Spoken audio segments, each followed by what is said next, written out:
Hey there, welcome to Broderos. Tonight, we've got hours of chilling horror stories combined with soothing rain sounds to help you relax and sleep. Before you drift off, leave a comment below and let us know where you're listening from and what time it is. And don't forget to hit that like button and subscribe right away. If you end up not enjoying it, you can always take it back later. Get cozy and let the fear take over.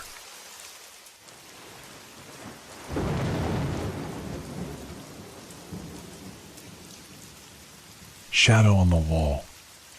Have you ever noticed how shadows sometimes move when they shouldn't?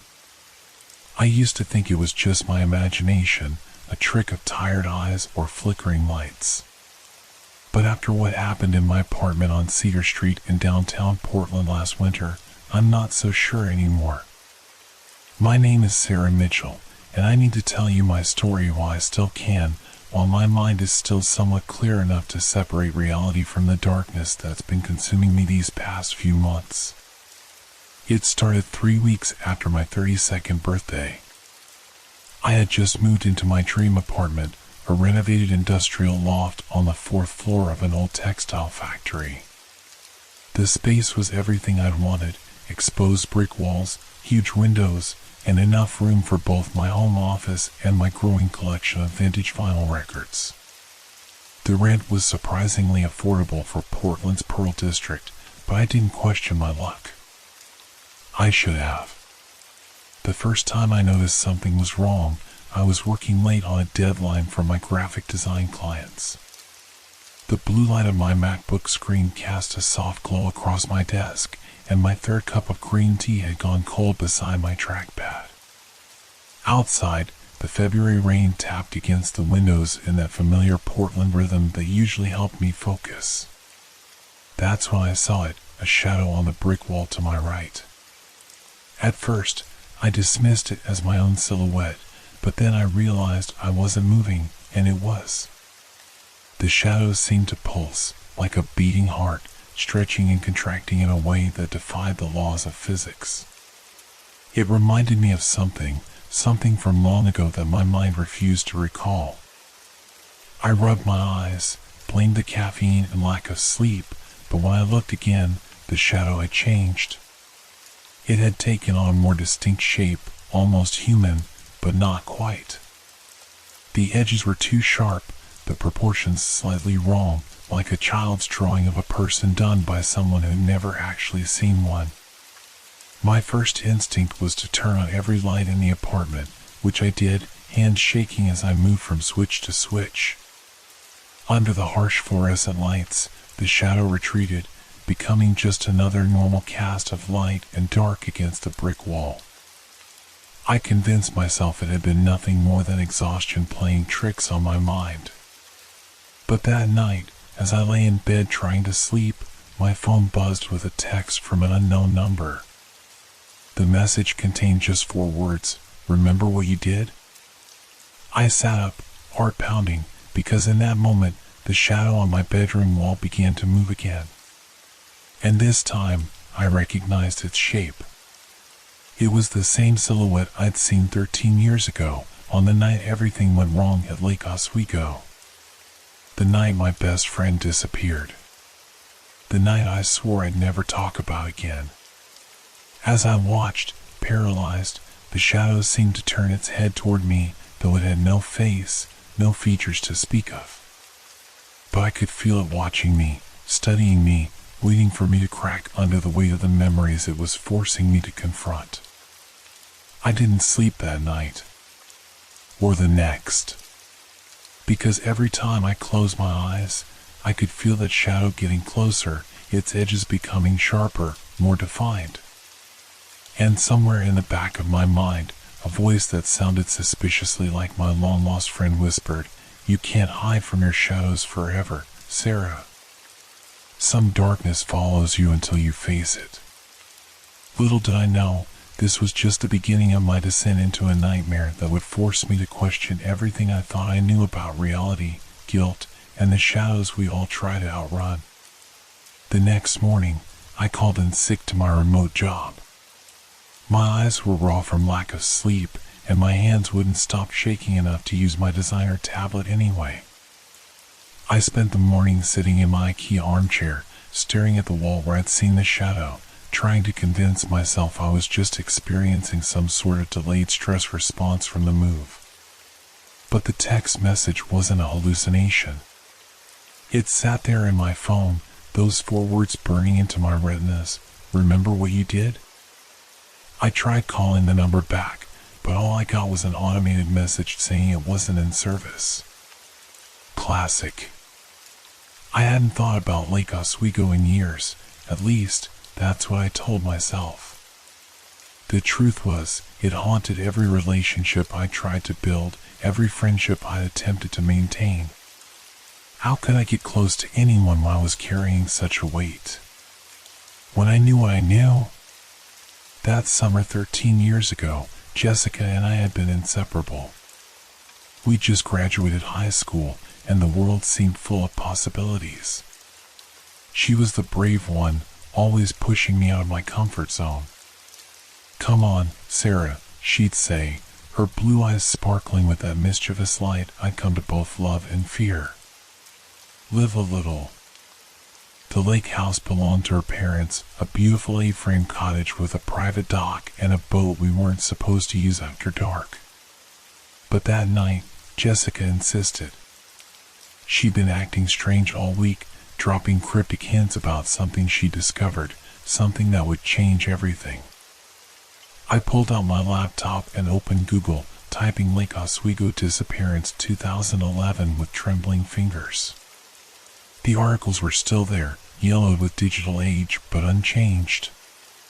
Local teen missing after late night boating incident.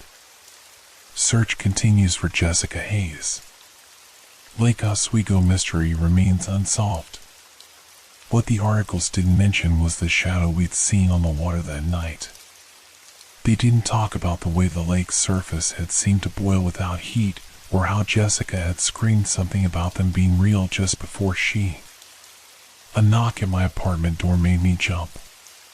Through the peephole, I saw Mrs. Henderson from across the hall, an elderly woman who brought me cookies when I first moved in. I opened the door, forcing a smile. "Sarah, dear," she said, her face creased with concern. "I heard noises from your apartment last night, like someone was moving furniture. I wanted to make sure you were okay." My blood ran cold. "What time was this?" "Oh, around 3 in the morning." There was also some scratching on the walls. She peered past me into my apartment. And I thought I heard voices. I hadn't moved any furniture. I'd been awake all night, frozen in my bed, watching that shadow. And I hadn't heard any voices or scratching. But before I could respond, I saw something that made my heart stop. Behind Mrs. Henderson, on the hallway wall, a familiar shadow was forming. It was larger now, and its edges seemed sharper, more defined. As I watched, it raised what looked like an arm, pointing directly at me. Mrs. Henderson must have noticed my expression because she turned to look, but by then the shadow had vanished. "Are you sure you're all right, dear? You look like you've seen a ghost." A ghost would have been preferable to what I was seeing. Because as I closed the door and turned back to my apartment, I noticed something that hadn't been there before, wet footprints leading from my bedroom to the living room wall where I'd first seen the shadow. They weren't my size, they were Jessica's size. I recognized the shape because she always had distinctive feet, with a slightly curved arch that left a unique impression. The footprints were made of lake water.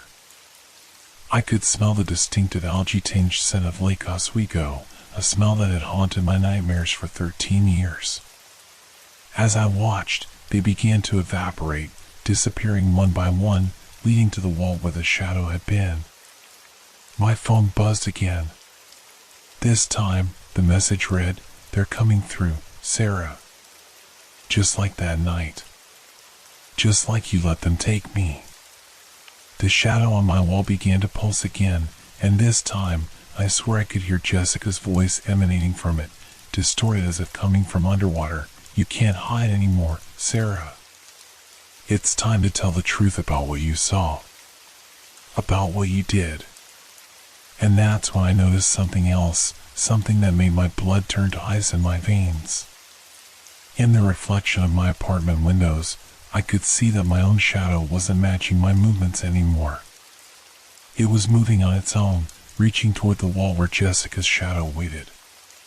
They were trying to pull me in, just like they pulled her in 13 years ago. And this time, I didn't think I'd be able to resist.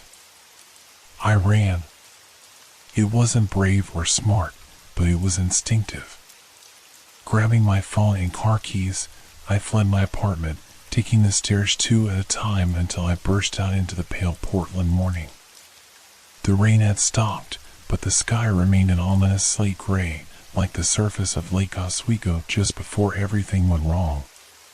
My Toyota Corolla started on the first try, and I drove without destination until I found myself, of course, at the lake. 13 years later, the water still looked the same, dark, deep, and full of secrets. The old A-frame cottage was still there too, though it had fallen into disrepair after the Hayes family moved away. Nobody wanted to live in the house where a teenage girl had last been seen alive. As I sat in my car, staring at the lake's surface, my phone buzzed again. This time, it wasn't a text but a video call from an unknown number. My thumb hovered over the screen, trembling. I knew I shouldn't answer it, but I also knew I would. The screen showed only darkness at first, then something moved, and I realized I was looking at underwater footage. The image shifted, focused, and I saw what appeared to be a door frame standing upright in the murky depths. It looked exactly like what Jessica had tried to tell me about that night.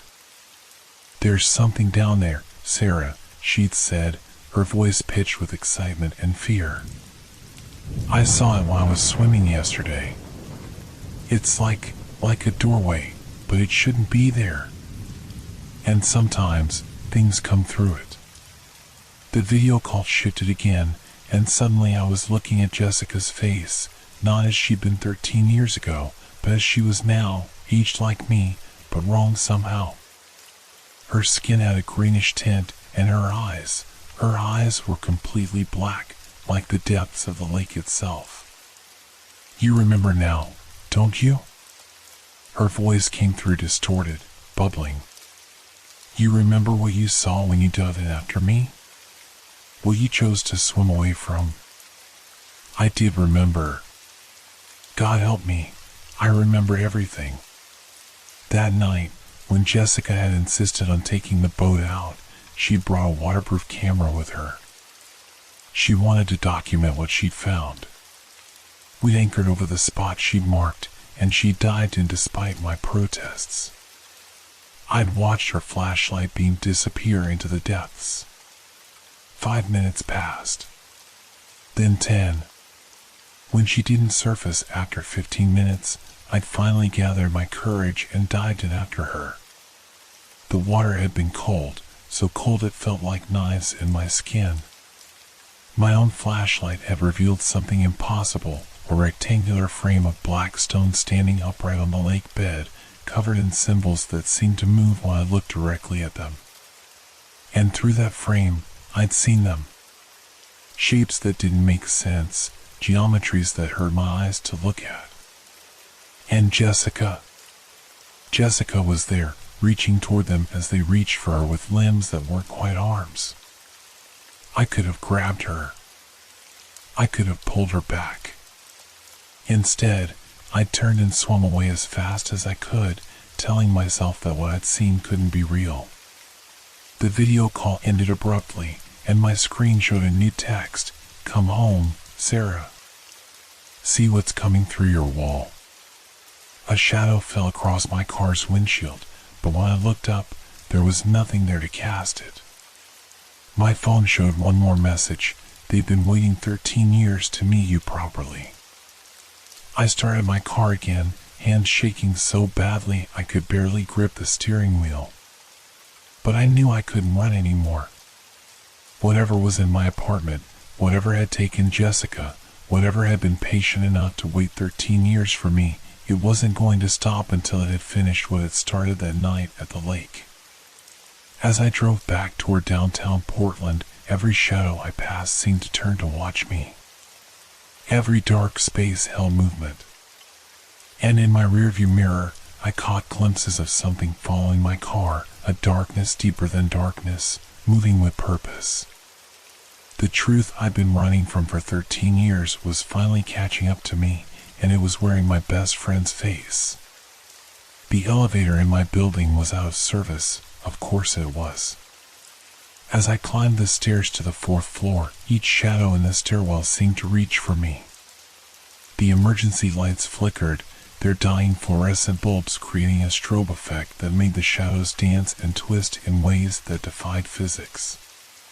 My phone had stopped working completely, the screen showing only a reflection of what looked like dark water. But before it died, it had shown one last message: the door goes both ways, Sarah. It always did. Standing outside my apartment door, I could hear something from inside, a sound like water lapping against a dock, mixed with a low, rhythmic humming that made my teeth ache. The door handle was ice cold to the touch, and when I turned it, water trickled out from beneath the door, carrying the unmistakable scent of Lake Oswego. I pushed the door open. My apartment had become something else entirely. The brick walls swept lake water, creating sheets of liquid that flowed upward instead of down. My furniture cast shadows that moved independently, stretching and contracting like living things. And on the wall where this had all started, I saw it, the doorway from the lake, but vertical, its black stone frame now protruding from my wall as if it had grown there. Those same symbols I'd seen 13 years ago crawled across its surface, but now I could almost understand them. Almost read what they were trying to tell me. In the center of the frame was pure darkness, but not the absence of light. This was darkness as a substance, as a living thing. You finally came back. Jessica stepped out of the shadows, but she wasn't alone. Behind her, shapes moved in the darkness, things I'd spent 13 years trying to forget. They were like origami folded from darkness itself, their forms constantly shifting between geometries that shouldn't exist in our reality. "They've been waiting for you," Jessica said, her black eyes reflecting nothing. "They showed me so much, Sarah. Other places, other worlds. The spaces between spaces. And they can show you too." "Jess," I whispered, "what happened to you?" She smiled, and her teeth were like black pearls. "I became more. And now it's your turn. You owe me that much, after leaving me there." The shadows in my apartment were all moving now, flowing toward the doorway like tributaries joining a river. I could feel them pulling at me, trying to draw me closer to that impossible darkness. "It doesn't have to be like last time," Jessica said, extending her hand. Her skin had the texture of wet silk, and I could see things moving beneath it. "You don't have to be afraid. Just take my hand, and I'll show you everything they showed me." Part of me wanted to run again. But 13 years of guilt is a powerful thing, and Jessica had been my best friend. I owed her this much, didn't I? I took a step forward, then another. The humming grew louder, and I could feel the vibrations in my bones. The shadows wrapped around my ankles like cold silk, and Jessica's smile grew wider, too wide for a human face. "That's it," she said. "Just like that night at the lake. But this time, don't turn away. This time, see it through to the end." Behind her, the things in the darkness shifted and reached, their movements like smoke in water. And as I took Jessica's outstretched hand, her skin cold and somehow fluid against mine, I realized something terrible. The Jessica I knew had died 13 years ago in that lake. Whatever was holding my hand now was wearing her face like a mask, using her voice like a lure, and I had just willingly stepped into its trap. But it was too late to pull away. The shadows had me now, and the doorway was opening wider, showing me glimpses of what lay beyond, spaces that hurt my mind to look at, geometries that made me want to scream. And Jessica, or what was pretending to be Jessica, was pulling me toward them, her grip inexorable as the tide.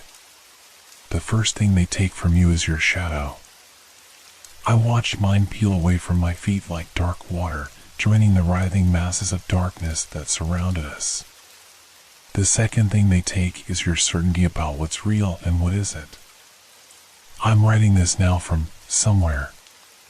Time doesn't work right here.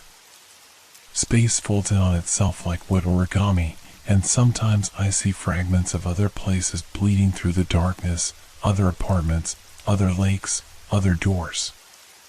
Sometimes I see other Sarahs and other Jessicas, all at different stages of their own stories, all making different choices. The creatures here, I still can't describe them properly. They exist in more dimensions than my mind can process, so I see only cross-sections of their true forms, like a two-dimensional being trying to comprehend a cube. They speak in colors that don't exist on Earth and move through geometries that make my nose bleed when I try to follow them. The thing wearing Jessica's face led me through that door and showed me the truth, not just about that night at the lake, but about everything. These beings have been reaching through the thin places of our world for centuries. Lakes, mirrors, shadows, anywhere darkness can pool and deepen, they can create doorways. Do you understand now? Not Jessica asked me, her form flickering between my best friend's face and something else, something ancient and patient. We didn't take Jessica. She found us. She understood what we were offering. But she was only half of what we needed. The realization hit me like ice water. They had never wanted just Jessica. They had wanted both of us, two halves of the same coin, 2 points to anchor their doorway into our world. When I swam away that night, I'd ruined their plans. They had to wait, to work slowly, using Jessica's transformed consciousness to prepare another doorway, but one in my apartment. I try to warn the others now. Sometimes I can reach through the shadows, send messages to phones, make shapes on walls. But it comes out wrong, distorted. My attempts to warn become lures, drawing others closer to the doors, feeding the cycle. The worst part? I'm starting to understand their geometries. Starting to see the beauty in their impossible angles. Starting to think in colors that human eyes can't perceive. Jessica was right. There is so much more to reality than what we allow ourselves to see. When you read this, you might think it's just a story. A cautionary tale about guilt, about running away, about the shadows we try to escape. Maybe that's safer. Maybe that's what the human part of me, what's left of it, hopes you'll believe. But if you ever see a shadow move when it shouldn't, if you ever receive a text message that makes your blood run cold, if you ever feel like the darkness in your room has weight and purpose, remember my story. Remember that some doors aren't meant to be opened, and some guilt isn't meant to be resolved. And whatever you do, don't look too long at the shadows on your walls. Because now I'm like Jessica, part of their plan, another lure in the darkness. And even as I write this warning, I'm watching, waiting, reaching through every shadow that touches these words. The door in my apartment is still there, you see. It's in every apartment now, in every shadow, in every dark corner of every room. And we're all here, Jessica and I and countless others, waiting on the other side, reaching back through every shadow you cast. Maybe you'll be brave enough to run, like I wasn't in the end. Maybe you'll be strong enough to resist when guilt and curiosity and that human need for answers draws you closer to the darkness. Or maybe you'll be like me, reading this story on your screen, casting your own shadow on your own wall, not noticing how it's slowly, ever so slowly, starting to move on its own. Can you feel it yet? That slight pull, that gentle tug at the edges of your shadow?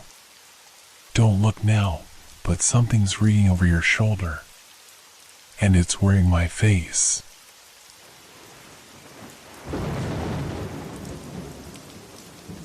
Cursed sounds. I still remember the first time I heard it, the strange sound echoing through my small apartment. It was a chill autumn evening, the kind where the sun sets early and the shadows seem to creep in faster than usual. I had just settled down with a cup of tea and my favorite book, looking forward to a quiet night alone. Living by myself had its advantages, but the solitude often left me feeling vulnerable, a sensation I had learned to manage over the years. But that evening was different. At first, I dismissed the sound as a figment of my imagination, a trick of the wind rattling against the window panes. It was a soft thud, almost like someone knocking lightly on a distant door. I shrugged it off, turning the page of my book, trying to immerse myself in the fictional world where I felt safe. But the noise persisted, growing slightly louder and more rhythmic, until it became impossible to ignore. Curiosity piqued, I set my book aside and wandered toward the source of the sound. I listened intently, straining to identify where it was coming from. The living room, my bedroom, even the kitchen, nothing seemed out of place. I glanced at the clock. It was only 6 o'clock, too early for anything unusual to be happening.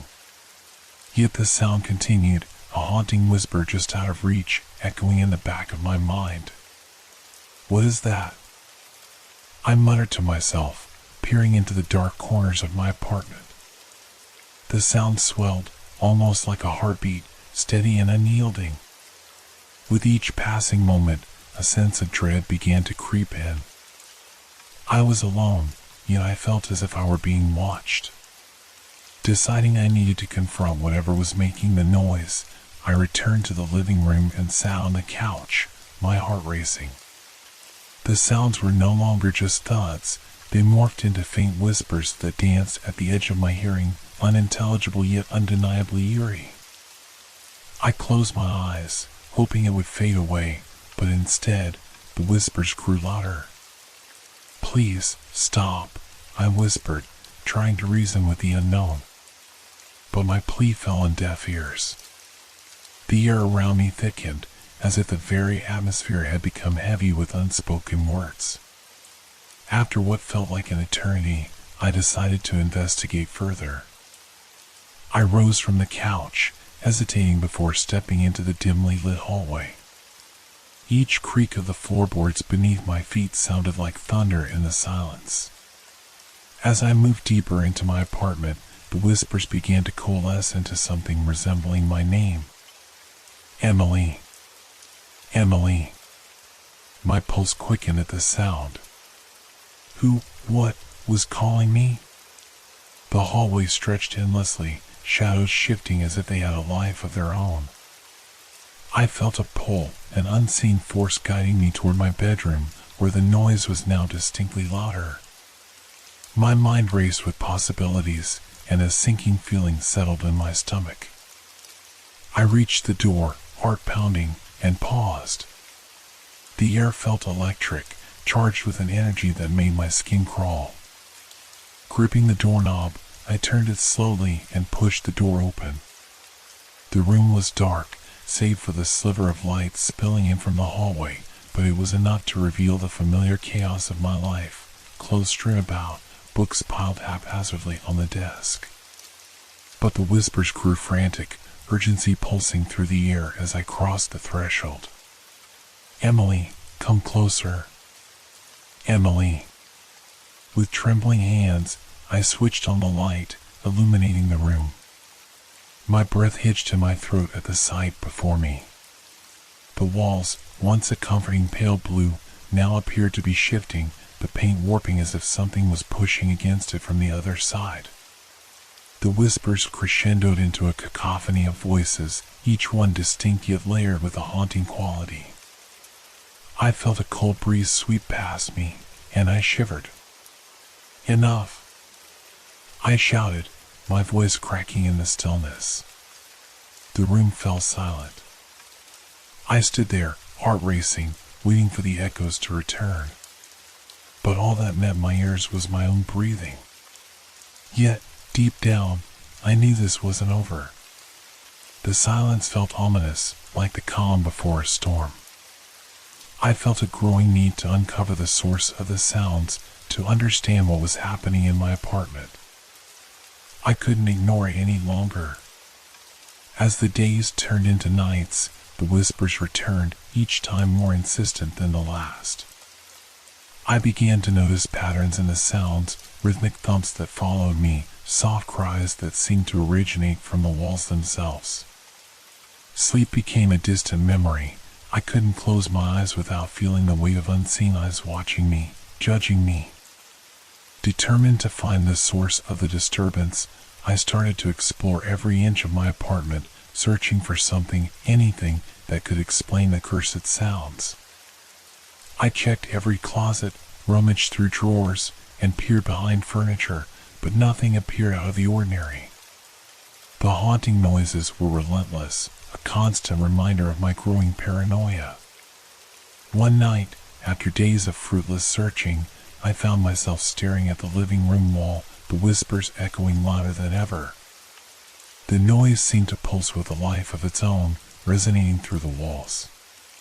My pulse quickened as I placed my hand against the surface, feeling a vibration that sent chills down my spine. "What do you want?" I asked, my voice barely above a whisper.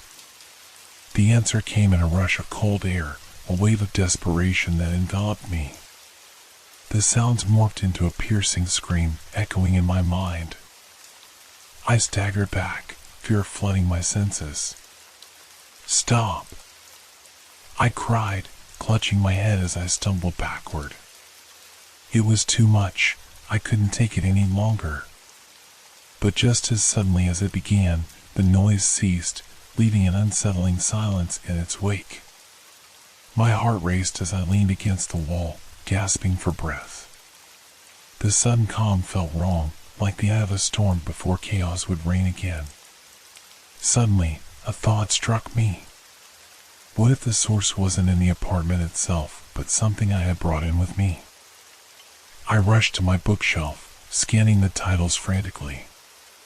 It had to be something I had overlooked, some object that resonated with whatever was causing the disturbances. Then I remembered the antique box I had bought at a flea market months ago. It had caught my eye, ornate and intricate, but I had shoved it on a shelf and forgotten about it. Maybe it was the key to understanding the sounds. With renewed determination, I hurried to the shelf and pulled the box down. Dust danced in the air as I opened it, revealing an assortment of strange trinkets. Among them was an old, tarnished locket. I held it in my palm, feeling an odd energy pulsing from within. As I opened the locket, the whispers returned, stronger than ever. This time, they felt more personal, more intimate, as if the voices were connected to the locket itself. I listened closely, trying to discern the words, but they were jumbled, overlapping in a chaotic symphony of emotion. "Who are you?" I asked, clutching the locket tightly. The voices seemed to grow frantic, the air around me vibrating with a sense of urgency. I was on the brink of understanding something monumental, but the puzzle pieces refused to align. It was then that I noticed the inscription on the back of the locket, barely visible through the grime.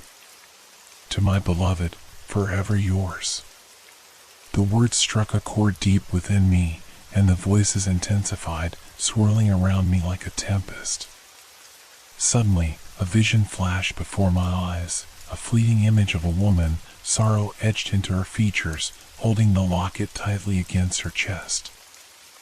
I could feel her pain, her loss, and it gripped my heart like a vice. This wasn't just an object, it was a vessel of memory, a remnant of a life once lived. "I'm sorry," I whispered, understanding the connection at last. The sounds were the echoes of a tragic past, a story begging to be told. I had stumbled into something profound, a reminder of the love and sorrow that lingered long after the people had gone. But as I stood there, the intensity of the whispers shifted, transforming from desperate pleas into a furious roar. I stumbled back, feeling overwhelmed by the emotions that crashed over me like a wave. I needed to put the locket back, to return it to its rightful place, to set the spirit free. As I moved to close the box, the energy surged, causing the lights to flicker ominously. Shadows danced on the walls, and the air thickened with tension. I hurriedly placed the locket back inside, but it was too late. The apartment seemed to come alive with a cacophony of sounds, walls shaking as if a storm raged within. The whispers morphed into anguished cries, and I felt the very essence of despair enveloping me. I rushed to the front door, heart pounding, desperate to escape the chaos. The handle felt cool beneath my fingers, but the door wouldn't budge. Panic surged as I turned back to face the now furious spirit, the shadows writhing around me, alive with energy. "Let me go!" I shouted, my voice lost in the swirling tempest of sound. But then, in a moment of clarity, I realized the truth. This was not an evil spirit, it was a manifestation of sorrow, a soul trapped by its own grief. If I could acknowledge its pain, perhaps I could free both of us. "Your pain is understood," I cried out, tears streaming down my face. "You are not alone." The cries began to soften, the shadows receding as a calm washed over the room. The air lightened, and the whispers shifted from anger to a gentle hum. I felt a warmth envelop me, as if the spirit was finally finding peace. And then, just like that, the sounds faded into silence, leaving an overwhelming stillness in their wake. The air felt lighter, and I could finally breathe again. I opened the door and stepped outside, the cool night air washing over me like a balm. I looked back at my apartment, realizing that I had faced something profound. The whispers may have haunted me, but they had also taught me about connection, loss, and understanding. I stepped away from the door, ready to embrace a new beginning, forever changed by the cursed sounds that had led me to this moment. As I stepped into the night, the cool breeze felt refreshing against my flushed skin. The stars above twinkled like tiny beacons of hope, and for the first time in days, I could breathe freely without the weight of despair pressing down on my chest. But the sense of calm was fragile, and I knew I had to face the remnants of what I had experienced. I wandered through the dimly lit streets of my neighborhood, trying to shake off the adrenaline that coursed through me. The sounds might have faded, but their echoes lingered in my mind. Every shadow seemed to whisper secrets, and the gentle rustle of leaves sounded like distant voices. I shook my head, reminding myself that the darkness was behind me. But as I turned the corner onto Maple Street, the hairs on the back of my neck stood up. A faint whisper flitted through the air, barely audible yet unmistakably familiar. My heart dropped. Was it possible that the spirit had followed me? I stopped in my tracks, straining to listen. "Emily." The voice was softer now, tinged with sadness rather than anger. I felt a pang of empathy for the spirit, a longing to understand its story fully. I had barely scratched the surface, and perhaps it was not finished with me yet. Deciding to confront this head-on, I returned to my apartment, the key trembling in my hand. I opened the door, the familiar creak echoing in the stillness. The air felt charged, as if the apartment was waiting, holding its breath in anticipation. "Hello?" I called out, my voice steady despite the quiver of uncertainty beneath. If you're here, I want to help. Silence enveloped me, thick and suffocating. I moved to the living room and sat on the couch, clutching the antique box in my lap. My fingers traced the intricate designs, each curve and swirl telling a story of its own. Tell me what you want, I urged, closing my eyes and focusing on the locket within the box. I'm listening. For a moment, there was nothing but the sound of my heartbeat. Then, slowly, the whispers returned, softer this time, like a gentle breeze rustling through the leaves. I felt their presence wrap around me, comforting yet heavy with unexpressed emotion. Help me. The plea resonated deep within me, filling the void left by the chaos of the past few days. I opened my eyes, a sense of purpose igniting in my chest. I will help you, I vowed, determination hardening my resolve.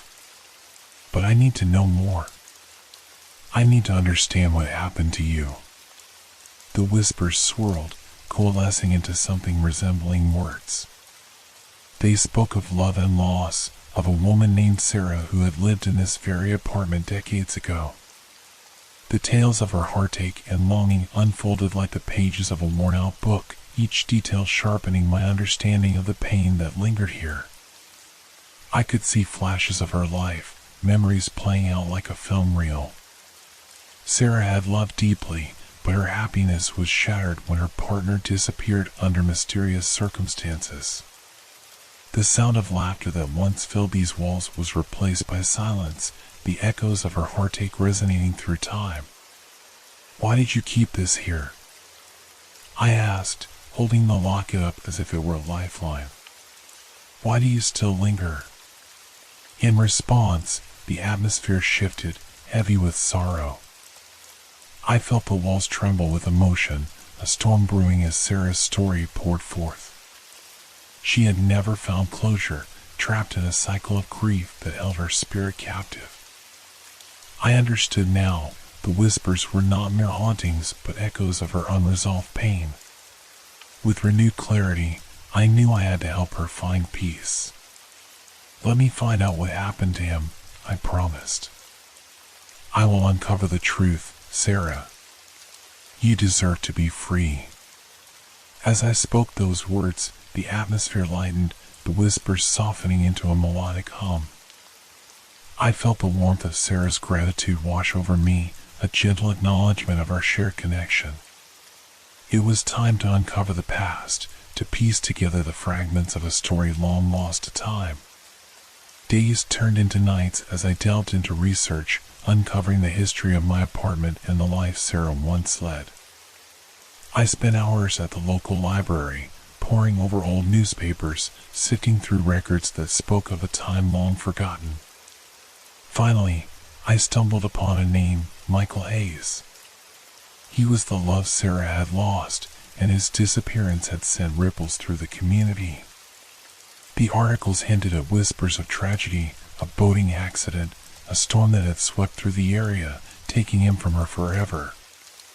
But the details were sparse, and I felt the weight of the unfinished story pressing heavily upon me. Where did it happen?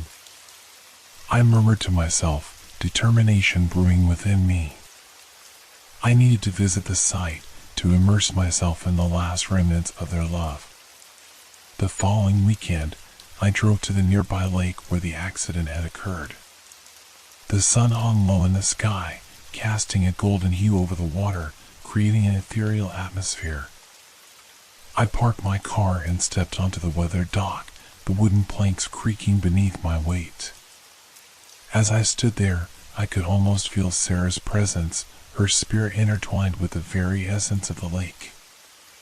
I closed my eyes, letting the sound of the water lap against the dock fill my senses. Sarah, I whispered, my heart pounding. I'm here. I want to help you find him. The breeze picked up, sending chills down my spine as a series of ripples danced across the lake's surface. In that moment, the whispers returned, urgent and pleading. I opened my eyes, scanning the water, searching for answers among the depths. Suddenly, a figure broke the surface, a boat, its outline shadowy but unmistakable. I gasped as the vision sharpened, revealing a scene from the past, Sarah and Michael laughing, their faces lit up with joy as they paddled through the shimmering waters. But then the storm rolled in, dark clouds obscuring the sun, and I felt a rush of despair wash over me. "No!" I cried out, unable to look away as the vision twisted, the scene turning chaotic. The boat rocked violently, the couple's laughter drowned out by the roar of the storm. As the memory faded, I stumbled backward, gasping for breath. The connection was growing stronger, the pain more palpable. I realized that the water held the key to her closure, to freeing both of us from the haunting past. "Michael!" I called out, my voice echoing across the lake. "If you can hear me, I promise to tell Sarah. I will bring her the peace she deserves." The water shimmered, and for a moment, I thought I saw a figure beneath the surface, reaching out to me. My heart raced as I stepped closer to the edge, desperate to bridge the gap between past and present. In that moment, I understood the importance of letting go. It wasn't just about freeing Sarah's spirit, it was about honoring the love they once shared. I needed to bring their story to light, to ensure that their memories would never fade into oblivion. I spent the next few days writing, pouring every detail I had uncovered into a narrative that captured the essence of their love. I wrote about the joy, the laughter, the heartache, and the loss. I crafted a letter addressed to Sarah, expressing my promise to tell her story, to ensure she would never be forgotten. When I finally returned to my apartment, I placed the letter inside the antique box alongside the locket. I could feel a change in the air, a lightness that hadn't been there before. "Sarah," I said softly, the room feeling charged with emotion. "You're free now. Your story will live on." With those words, a profound stillness enveloped the room. The whispers faded, replaced by a sense of calm that wrapped around me like a warm embrace. I could feel Sarah's presence, not as a haunting memory, but as a gentle reminder of love and loss intertwined. The next morning, I woke to a sense of renewal. The apartment felt different, brighter, somehow. I could finally move forward without the weight of the past holding me back. As I stepped onto the balcony, the sun rose over the horizon, casting a golden glow over the city. I took a deep breath, feeling the warmth of the day envelop me. It was a new beginning, a chance to embrace life with open arms, free from the echoes of cursed sounds that had once haunted me. But even as I turned away from the past, I understood that love, whether lost or found, never truly fades. It lives on, an eternal whisper carried through the ages, a reminder that our stories are intertwined, forever bound by the threads of memory and emotion.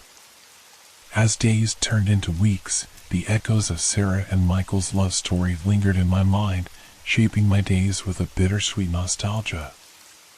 I often found myself revisiting the lake, feeling the water's cool embrace and listening for any whispers that might guide me further into their past. Each visit seemed to strengthen my connection to their memories, but it also deepened my understanding of the sorrow that had bound them in this world. One evening, as twilight settled over the horizon, I returned home, eager to share my findings with Sarah's spirit. I had decided to compile my research into a small booklet, a tribute to their love, and I hoped it would help her find peace. The light in my apartment felt different, warmer, and I sensed a presence, almost like an invitation. "Sarah," I called out, my voice steady yet soft. "I have something for you." I placed the booklet on the coffee table, a tangible representation of the love story that had haunted me for weeks. The room fell silent, but I felt a shift in the air, a gentle caress of gratitude that washed over me, lifting the lingering tension. That night, as I settled into bed, I noticed a peculiar stillness enveloping the apartment. It felt as if the world outside had paused, holding its breath. I closed my eyes, the images of Sarah and Michael playing out in my mind, their joy contrasting sharply with the tragedy that had torn them apart.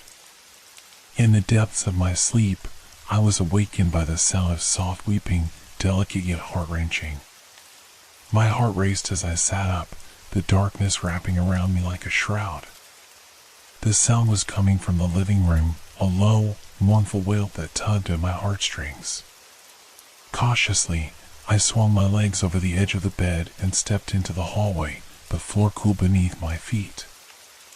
I crept toward the source of the sound, every instinct screaming at me to turn back. But I was compelled to confront this haunting once and for all. As I reached the living room, I found the space bathed in an ethereal glow. The shadows flickered, and in the center of the room stood a figure, translucent yet unmistakably real. Sarah's spirit shimmered in the dim light, her expression one of profound sadness mingled with relief. "I heard you," I whispered, awe and fear intertwining within me. "Thank you for telling my story," she replied, her voice a whisper on the wind, ethereal yet powerful. "But I need your help. Michael is still here, lost between worlds." My heart sank as I took a step closer. "What can I do?" Her gaze pierced through me, filled with desperation. "You must help him find his way home. He is trapped in the memories of that night, consumed by the storm and the love we lost. He needs closure." I nodded, determination flooding my veins. "I will do everything I can." The air crackled with energy as she began to dissolve, her figure swirling like mist caught in the morning sun. "Listen for the sounds," she urged, her voice echoing in the silence. "They will guide you to him." As the last remnants of her presence faded, I felt an overwhelming sense of purpose. I had come too far to turn back now. I needed to confront whatever darkness lingered from that stormy night. Over the following days, I immersed myself in research, studying the storm that had claimed Michael. I discovered that it had been unusually fierce, with reports of bizarre phenomena, strange sounds emanating from the lake, cries for help that were drowned out by the raging winds. Determined to gather more information, I visited the local historical society, poring over records and accounts from witnesses who had experienced the storm firsthand. Each story revealed a little more about the tragedy, intertwining the past and present. Finally, I found an article that spoke of a local fisherman who had claimed to hear Michael's cries that night, a chilling reminder that the veil between life and death had thinned in that moment. I approached the fisherman, an elderly man named Harold, who recounted the night with trembling hands and a haunted gaze. I could hear him calling out, begging for help, he whispered, his eyes closed with tears. But the storm was too fierce. No one could reach him. I felt a surge of emotion, knowing that Michael's spirit had likely been trapped by the turmoil of that night, unable to find peace or acceptance.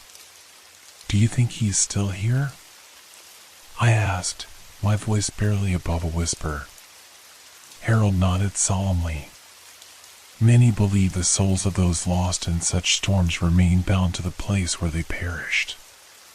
They are trapped in a cycle, waiting for someone to hear their call." The words resonated within me, igniting a fire of urgency. I had to find a way to connect with Michael, to help him escape the torment of his unfulfilled life. As the days passed, I returned to the lake, determined to listen for the sounds that would lead me to him. I stood at the water's edge, the cool breeze brushing against my skin, and closed my eyes. I focused on the memories of Sarah and Michael, visualizing their love, their laughter, and the storm that had torn them apart. Slowly, I began to hear it, a low hum, building in intensity, the sound of distant thunder merging with the cries of the past. It grew louder, echoing through the trees, wrapping around me like a spectral embrace. "Michael," I called out, my voice rising above the cacophony. "I'm here. I want to help you." The hum shifted, transforming into a piercing wail that cut through the air like a knife. My heart raced as I felt the water beneath me churn, rippling in response to the energy swirling around.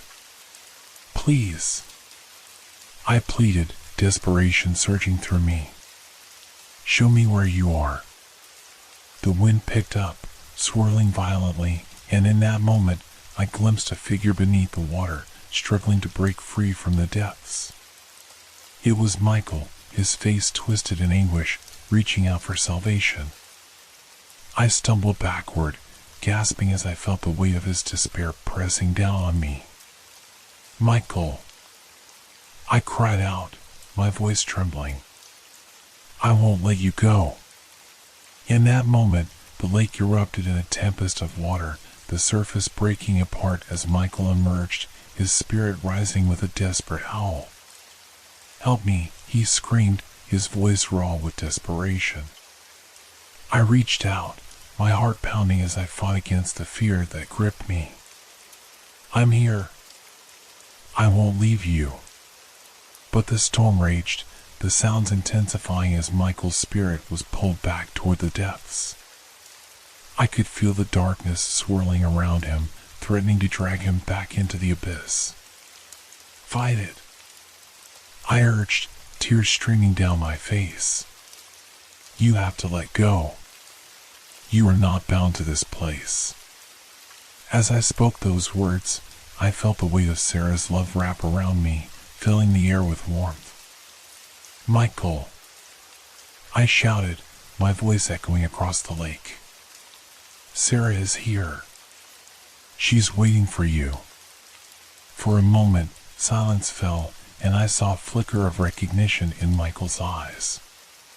The storm calmed, the winds dying down as the echoes of Sarah's love resonated in the air. "Sarah," he whispered, the pain in his voice softening. "Yes," I urged, my heart racing. "She's here with you. You don't have to be alone anymore." As the final remnants of the storm faded, I saw Michael's spirit shift, his expression transforming from despair to peace. The shadows that had clung to him dissipated, and he turned toward the shimmering light that represented Sarah's love. "Thank you," he murmured, his voice barely audible as he stepped into the light. And just like that, he was gone, the lake settling into a serene stillness as the echoes of their love intertwined, a harmony that resonated through time. I collapsed to the ground, overwhelmed by the emotions that surged through me, relief, sorrow, and an inexplicable joy for the couple I had never met yet felt connected to in profound ways. As I sat by the lake, I realized that the cursed sounds had transformed into whispers of love and redemption, a reminder that even in the depths of despair, there is hope for healing. As I sat there, the serene surface of the lake glistened under the setting sun, the colors of dusk painting a beautiful canvas above. The tension that had once filled the air was gone, replaced by a sense of tranquility that enveloped me like a warm blanket. I could almost hear Sarah and Michael's laughter dancing on the breeze, their love now a part of the world around me. But the peace was fragile. I knew that while Michael and Sarah were free, their story was not entirely over. There was still something unfinished, an echo that lingered in the shadows of the apartment I had called home. As I stood up, I made my way back, each step heavy with a mix of relief and anticipation.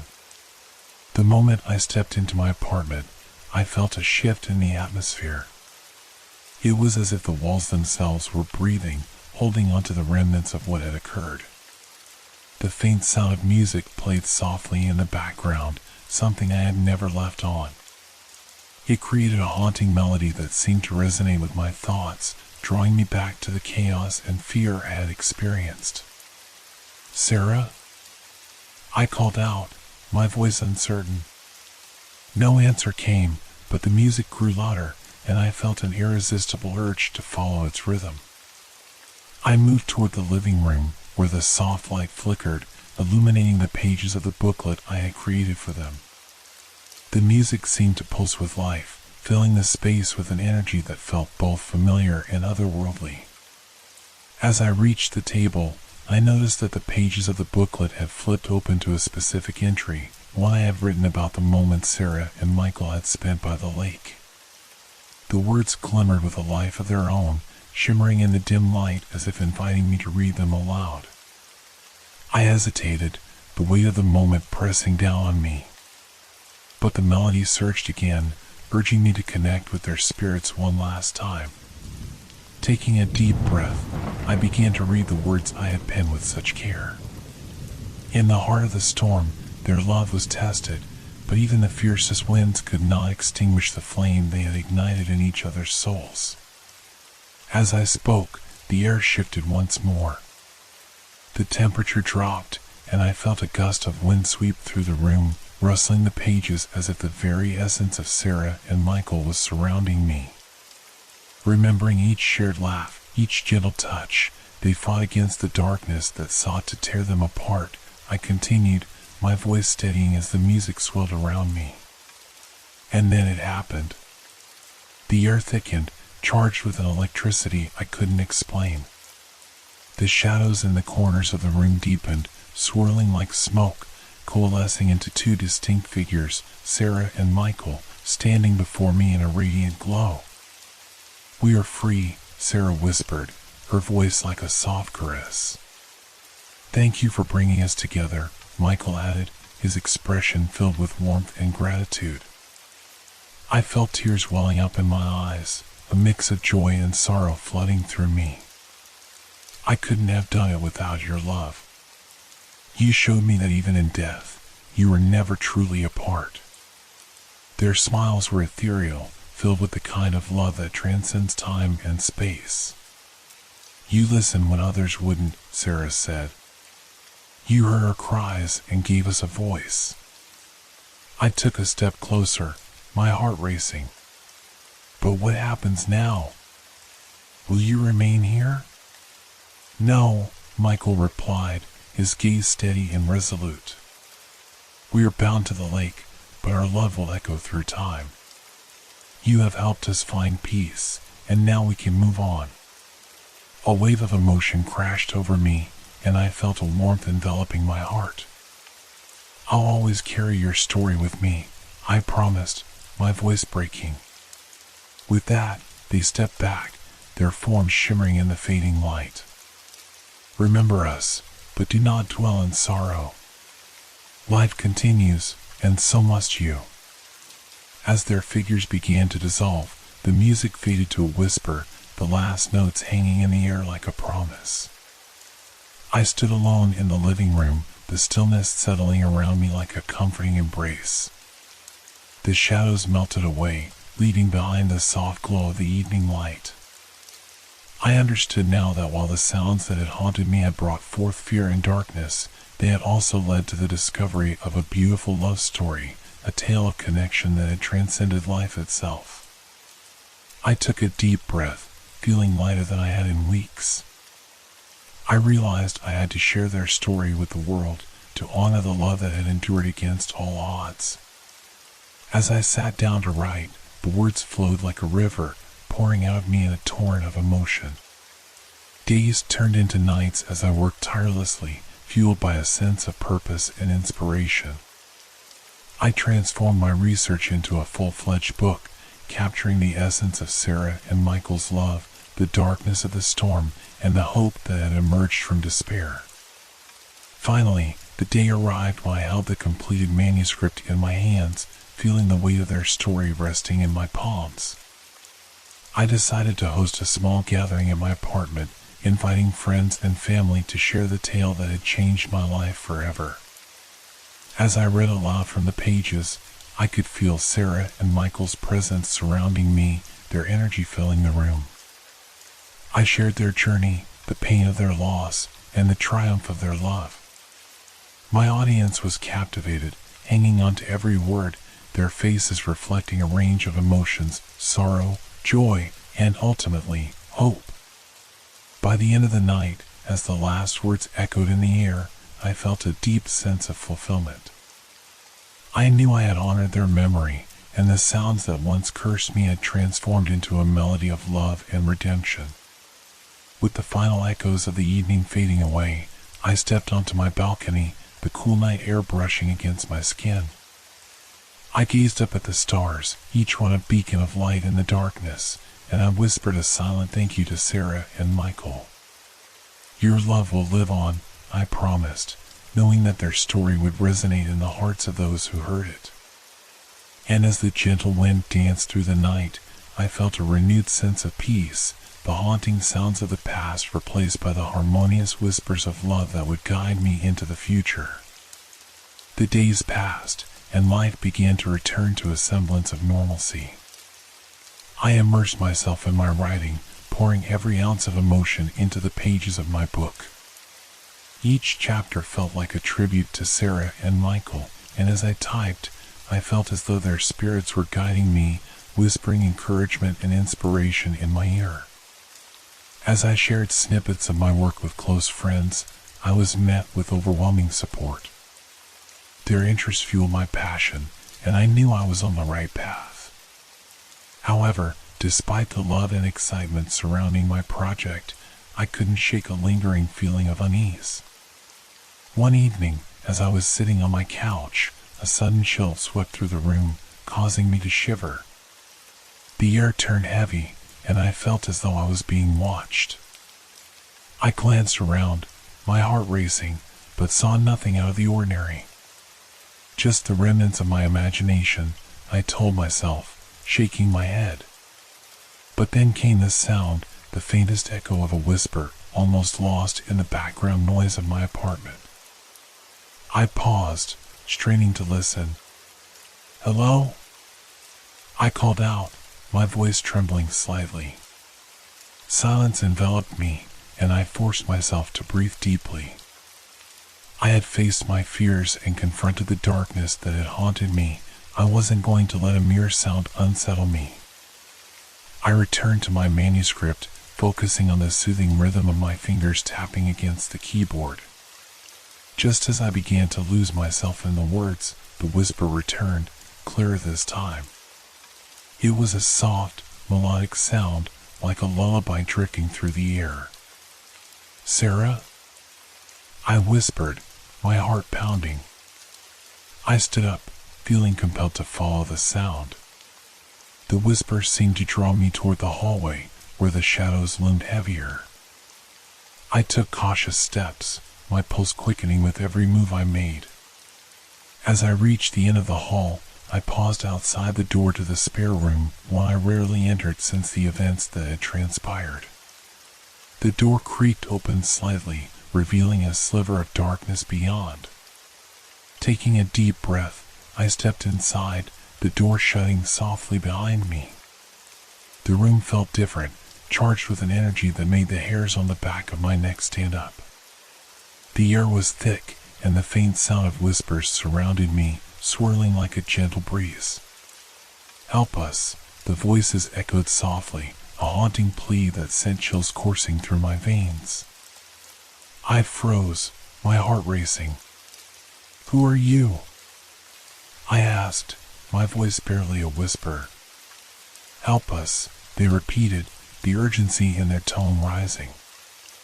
I felt a rush of emotions flooding my mind, fear, confusion, but also a deep sense of empathy. I had been through so much already, I couldn't ignore this call. But the question lingered, who was calling out for help? I glanced around the room, searching for answers, and my eyes landed on the small bookshelf in the corner. It was filled with dusty old tomes and forgotten memories. I had never explored the contents of this room fully. Perhaps something was hidden within those pages, something that could shed light on the source of these voices. As I approached the bookshelf, the whispers grew louder, weaving through my thoughts. I reached out and pulled a book from the shelf. It felt heavier than it should have, as if it contained secrets waiting to be uncovered. The cover was worn, the title faded, but I could still make out the words, "The Chronicles of the Lost Souls." Curiosity sparked within me, and I carefully opened the book. The pages were yellowed with age, and as I flipped through them, I felt a pull, like the words were resonating with something deep within me. I came across a passage that made my breath hitch. It spoke of souls trapped between worlds, unable to find peace due to unresolved matters. My heart raced as I read on, realizing that this was the key to understanding the whispers, the key to helping them. They linger in places they once called home, seeking closure, searching for someone to hear their cries, the passage explained. The whispers swirled around me, and I could feel their desperation. Sarah and Michael were not the only ones. There were more, their stories intertwined with mine. I had opened a door I could not close, and I felt an overwhelming sense of responsibility to help these lost souls find their way. Taking a deep breath, I began to speak aloud, channeling my energy toward the voices that surrounded me. "I hear you," I called out, my voice steady. "I will help you find peace." The air crackled with energy, and suddenly the room was filled with an ethereal light. The whispers transformed into a beautiful harmony, a symphony of voices all reaching out, their melodies intertwining in a celestial dance. As the light intensified, I felt a warmth spreading through me, wrapping me in a comforting embrace. I closed my eyes, surrendering to the moment, allowing the energy to wash over me. I could sense the spirits gathering, their presence filling the room. "Thank you," the voices swelled, echoing with gratitude. With each word, I felt the weight of their sorrow lifting, replaced by a sense of peace that filled the air. I understood now, this was a calling, a chance to help those who had suffered in silence, to give them a voice when they had none. The light pulsed again, and I could see glimpses of faces emerging from the shadows, each one filled with longing and hope.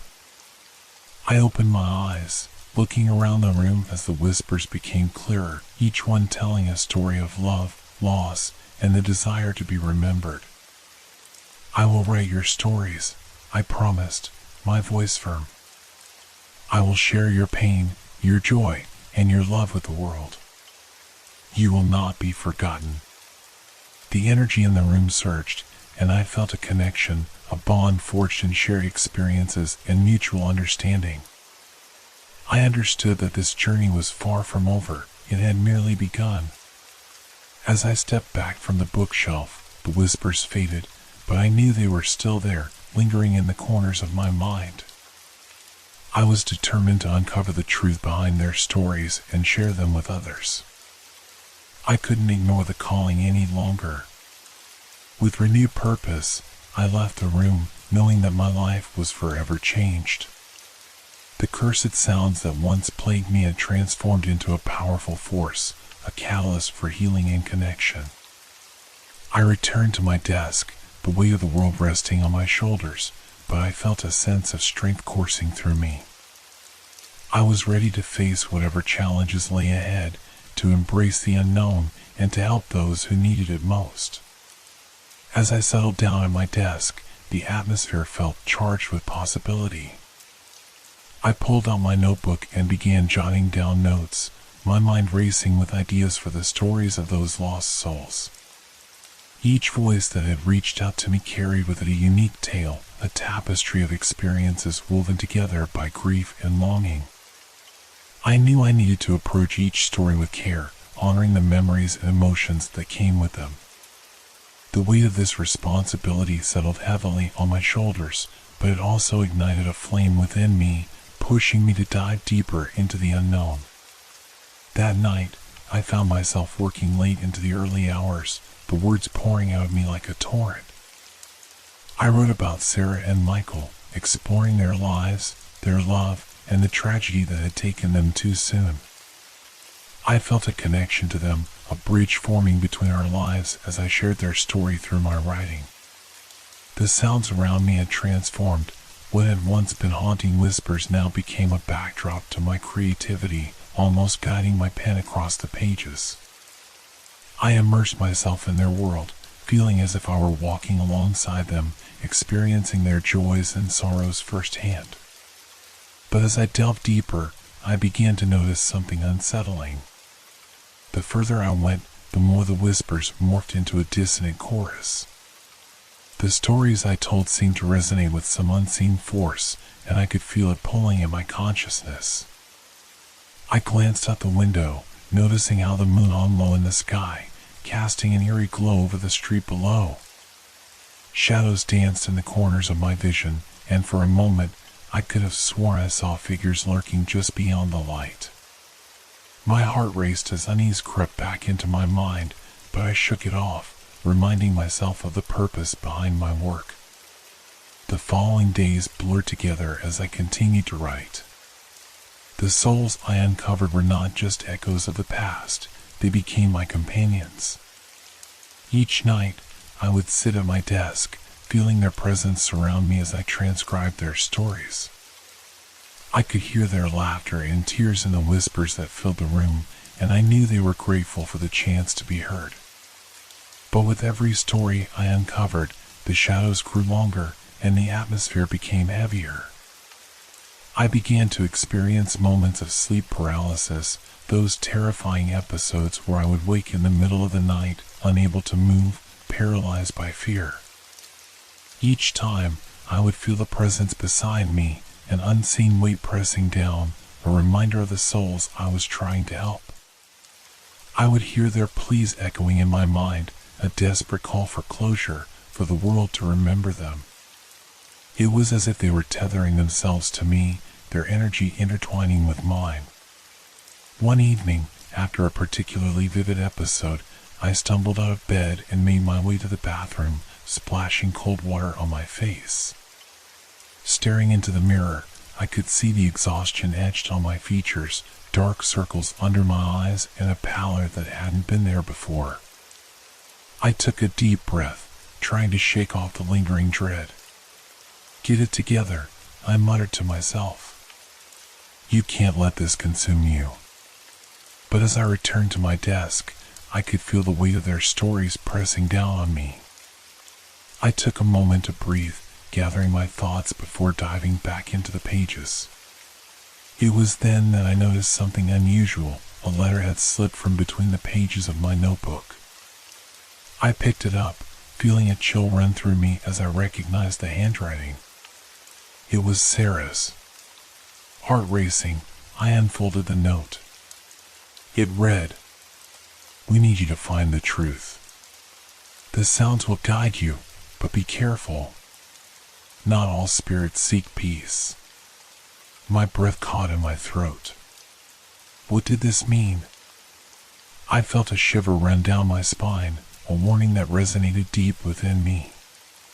The whispers had led me this far, but now I was being drawn into something darker, something that threatened to consume me whole. With renewed determination, I took a deep breath and set to work. I had to uncover the truth behind the whispers, to understand the nature of these spirits that lingered in my home. I would not let fear control me. I would face whatever lay ahead. The next day, I decided to research the building's history. I went to the local library, poring over old records and archives. I discovered that my apartment had once been a part of a larger estate, and many tragedies had occurred within these walls over the years. In my findings, I stumbled upon a story about a young woman named Clara who had lived in the building during the early 1900s. Clara had vanished without a trace, her disappearance still a mystery that haunted the residents. It was said that her spirit roamed the halls, searching for her lost love, and that she could sometimes be heard weeping in the night. The more I learned about Clara, the more I began to connect her to the whispers I had been hearing. I felt a strange kinship with her, as if her story was intertwined with mine, and I was compelled to dig deeper. That night, I prepared myself for what was to come. I lit candles around my apartment, their flickering flames casting shadows on the walls. I sat down at my desk, feeling the presence of the spirits around me, their energy swirling like a tempest. "Clara," I called out softly, my voice barely above a whisper. "If you can hear me, please come forward. I want to help you." For a moment, there was silence. I held my breath, feeling the tension in the air. Then, like a breeze flowing through an open window, I heard her voice, soft and ethereal, but filled with urgency. "Find him," she urged, her words wrapping around me like a shroud. "He's waiting." The room darkened as the temperature dropped, and I could feel Clara's sorrow. It resonated within me, flooding my mind with images of longing and loss. "Who are you looking for?" I asked, feeling a lump form in my throat. "Lost," she replied, her voice fading like a whisper in the wind. A sudden panic gripped me, and I grasped at the air. "Please, don't leave. Tell me who I need to find." But there was only silence in response. I sat in the dark, overwhelmed by emotions I couldn't fully comprehend. The stories of the lost souls were beginning to unravel before me, revealing threads of connection I had yet to understand. I remained seated in the dim light, my heart pounding as the weight of Clara's presence lingered in the air. I could feel the remnants of her sorrow brushing against my skin like a chilling breeze, but the urgency of her message burned brighter than the fear that threatened to consume me. Determined to uncover the truth, I grabbed my notebook and began to jot down everything I had learned about Clara and her lost love. As I wrote, I could feel the stories intertwining. Clara's past and the whispers in my apartment began to create a tapestry of haunting connections. It was clear that I needed to dig deeper into her life to understand why her spirit was restless. The next day, I returned to the library, scouring old newspapers and city records for any leads regarding Clara's life. Hours passed, and the sun dipped lower in the sky, casting long shadows across the pages. Then, I stumbled upon an article dated July 10th, 1921. It was a small piece, almost hidden among the clutter of other news stories, but its significance sent a shiver down my spine. The headline read, "Mysterious Disappearance of Local Woman Sparks Fear in Community." As I read, I learned that Clara had been a vibrant young woman, loved by many in her neighborhood. She was known for her kind heart and warm smile, but it seemed that she had become involved with a man who had a reputation for being troubled, a young artist named Thomas who had a penchant for darkness in both his art and life. According to the article, Clara's friends became increasingly worried about her as she began to withdraw from social circles, drawn into a world of secrecy with Thomas. Then, one fateful night, she simply vanished. The police conducted a search, but no trace of her was ever found. Rumors spread about her fate. Some claimed she had eloped, while others whispered that she had met a tragic end at Thomas's hands.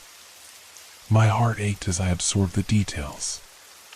Clara's love for Thomas had led her into the shadows, and now it felt as though she were reaching out for help. I knew I had to find more about him, to piece together the events leading up to her disappearance and the potential connection to the chilling sounds that echoed in my apartment. With newfound determination, I searched for any information about Thomas. The library held various records of his art exhibitions, but they often painted him as a misunderstood genius, haunted by his demons. The last mention I found was from a local gallery in 1925, where his works had begun to take a turn toward the macabre, dark, twisted pieces that left viewers feeling unsettled. I could feel Clara's presence grow stronger as I gathered more information. It was as if she were urging me to continue, guiding me through the shadows of her past. I decided that I had to visit the gallery where Thomas had exhibited his work. Perhaps there were clues hidden among the remnants of his artistry. The following day, I arrived at the gallery, a small, unassuming building tucked away on a quiet street. The air felt heavy as I stepped inside, a mixture of dust and paint lingering in the atmosphere. The walls were adorned with dark paintings, chaotic strokes that depicted scenes of despair and longing. As I walked through the gallery, I couldn't shake the feeling of being watched. My skin prickled with unease as I studied the artworks. It was then that I noticed one painting in particular. It was an abstract piece, vibrant yet dark, swirling with deep reds and blacks, and at its center was a shadowy figure resembling a woman. I felt a pull toward it, as if Clara herself were beckoning me closer. I stood in front of the painting, my heart racing, and in that moment, I could almost hear her voice whispering through the colors. The intensity of the emotions captured within the canvas sent a wave of sorrow crashing over me, and I knew this was a piece created in her memory. Who is she? I whispered to myself, searching for answers within the strokes of paint. Suddenly, I felt a presence behind me. I turned to find the gallery owner, an elderly man with kind eyes who looked as if he carried the weight of many stories. I see you found Thomas's work, he said softly, observing my connection to the piece. It has a way of drawing people in, doesn't it? Yes, I replied, my voice trembling.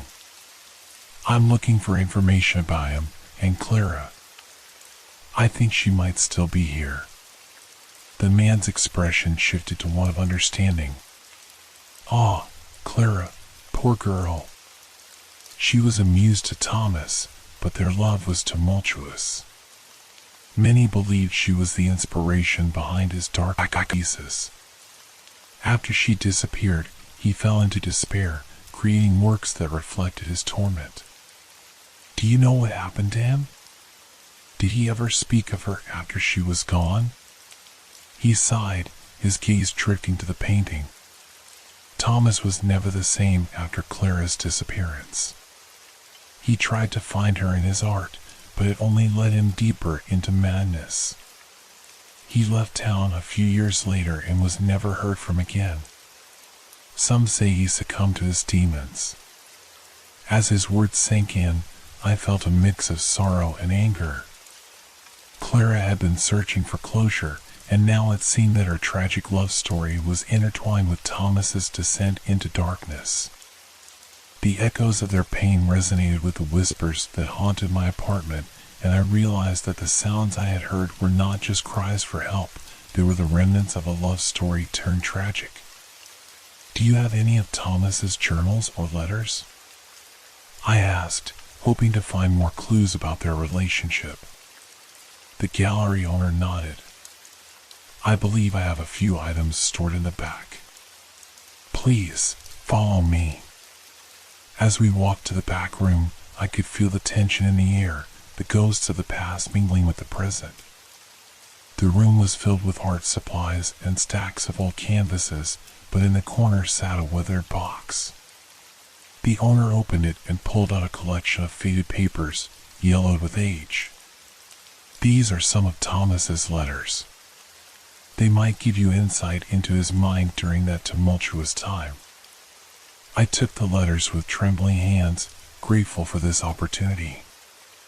I found a quiet corner in the gallery and began to read through them, the words leaping off the page and into my heart. In his letters, Thomas poured out his soul, expressing his love for Clara and the depths of his despair after her disappearance. He wrote of haunting dreams where he would catch glimpses of her, desperately searching for her in a world filled with shadows. His words were raw and filled with emotion, painting a picture of a man spiraling into madness, unable to escape the grip of his own guilt. One letter struck me to my core. He wrote about a cursed sound that haunted him, a melody that echoed in the dead of night, calling to him and driving him to the brink of insanity. Clara, I can hear you, he wrote, your voice is woven into the fabric of the night. I will find you, even if it drives me mad. I felt a chill race down my spine. The connection between Thomas's madness and the sounds in my apartment was becoming clearer. Clara had reached out to him, and somehow, Her echoes had found their way to me.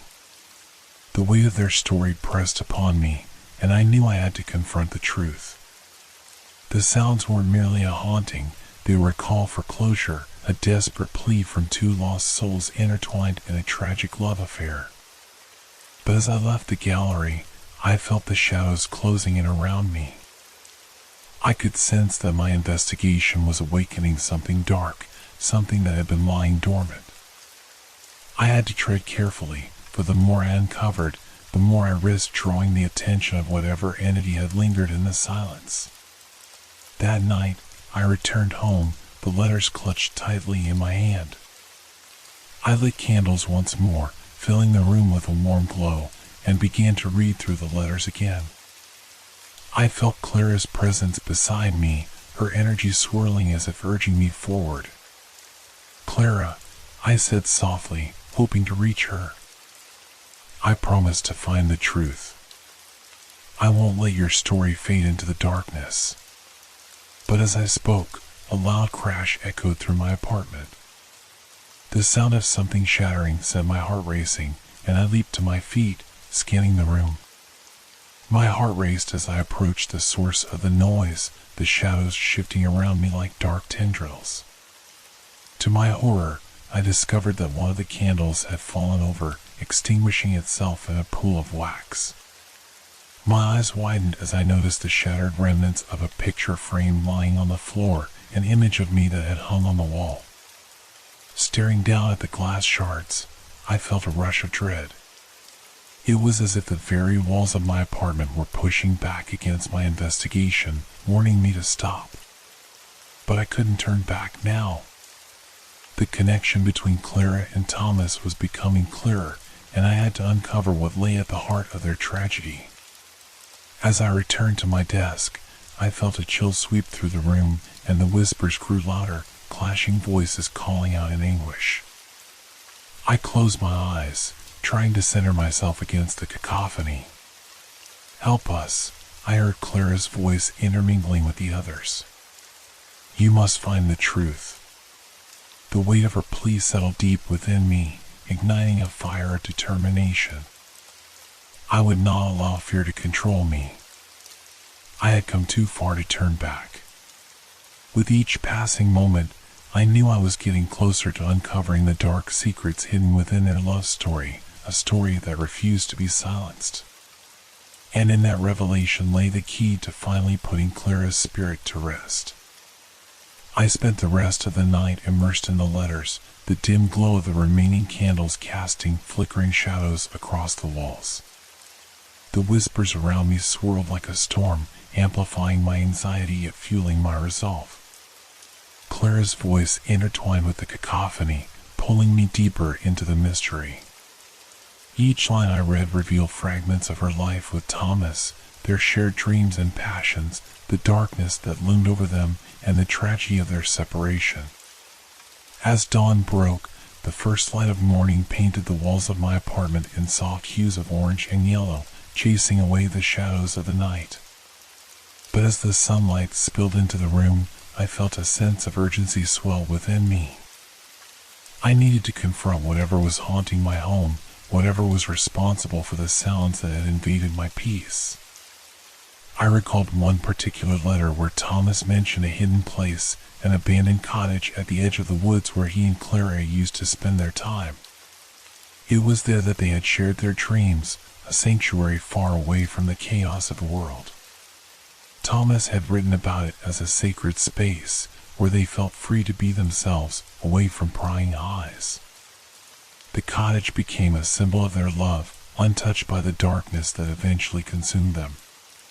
Determined to find the cottage, I packed a small bag with essentials, a flashlight, my notebook, and the letters I had gathered. I felt a sense of trepidation as I stepped outside into the crisp morning air, but I knew I had to face this journey. It was time to find the source of Clara's cries and confront the truth that had eluded her for so long. The drive to the woods was filled with an eerie quietness. The sun hung low in the sky, casting long shadows across the winding road. I followed the directions Thomas had scribbled in his letters, my heart racing as I navigated the familiar paths he had once traveled with Clara. The trees loomed tall and imposing, their branches whispering secrets as I made my way deeper into the forest. After what felt like hours, I finally arrived at a clearing where the cottage stood, half hidden beneath a tangle of overgrown vines and wildflowers. Its weathered wooden walls seemed to sag under the weight of time, the windows cracked and dusty. Despite its dilapidated state, there was an undeniable beauty to the place, a sense of history woven into its very structure. I approached cautiously, the crunch of leaves underfoot echoing in the stillness. The air felt charged with energy, as if the very atmosphere were alive with the remnants of Clara and Thomas's love. I stepped inside, my heart pounding as I entered the dim interior. The inside was filled with the scent of damp earth and decay, but there was also a lingering warmth, a hint of nostalgia that seemed to wrap around me. I scanned the room, my eyes drawn to a small table in the corner, covered in dust but still holding remnants of their lives. A few scattered letters, sketches, and a faded photograph lay atop it, each item a piece of the puzzle. I approached the table and picked up the photograph, my breath catching in my throat. It was a picture of Clara and Thomas, their faces illuminated by joy, the love between them palpable. In the background, the very cottage I stood in was visible, a testament to the happy moments they had shared. But as I held the picture, a sense of foreboding washed over me. It was as if the joy in their eyes had transformed into a cry for help. I placed the photograph down and turned my attention to the letters scattered across the table. They were more of Thomas's writings, frantic scribbles that depicted his descent into madness after Clara's disappearance. One letter stood out among the others, the ink smudged and barely legible. It spoke of a darkness that had settled over him, an obsession with finding Clara that consumed his every thought. The more he searched for her, the more the cursed sounds haunted him, drowning out the rest of the world. "I hear her every night," he wrote. "Her voice calls to me, leading me deeper into the shadows. I must find her before it's too late." The intensity of his emotions hit me like a wave, and I felt the weight of their tragic love story pressing heavily upon my chest. I could sense Clara's presence in the cottage, her spirit lingering in the air, guiding me toward the truth. As I continued to read through the letters, the whispers grew louder, the cursed sounds reverberating in my mind. They filled me with a sense of urgency, a need to uncover the truth that had eluded both Clara and Thomas. I felt an inexplicable pull toward the back of the cottage, where a staircase spiraled down into darkness. With my flashlight in hand, I descended cautiously, each step echoing in the silence.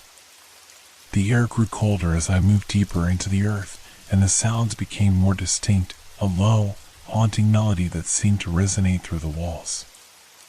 I could feel Clara's energy intensifying, her spirit urging me onward. At the bottom of the stairs, I found a small, dimly lit room filled with remnants of Thomas's art, canvases stacked against the walls, half-finished paintings capturing the darkness he had tried to contain.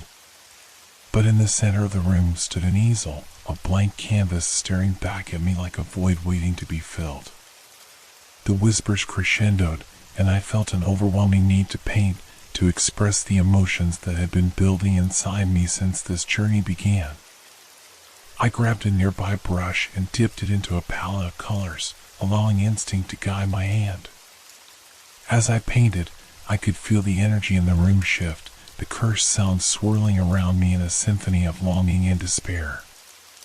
The canvas transformed before my eyes, revealing a vision of Clara standing in the woods, her face illuminated by moonlight, an ethereal beauty intertwined with shadows. I painted her longing, her pain, and the love she had for Thomas. The colors flowed freely, each stroke releasing the emotions trapped within me, weaving their tragic tale into the fabric of the canvas. Suddenly, a chill swept through the room, and I felt a surge of energy pulsing through the air. The cursed sounds grew louder, their melody now intertwined with my painting. I could feel Clara's spirit guiding me, her whispers filling my mind with clarity. "Let me go," she urged, her voice clear and resonant. "You must finish what was left undone." With each stroke of the brush, I could feel the darkness lifting, the weight of their story finally being acknowledged. The whispers transformed into a harmonious lullaby, guiding me through the final moments of the painting. As I added the last touches, the air shimmered with energy and the room filled with a radiant light. In that moment, I understood Clara's story had been one of love and tragedy, but it was also one of hope and release.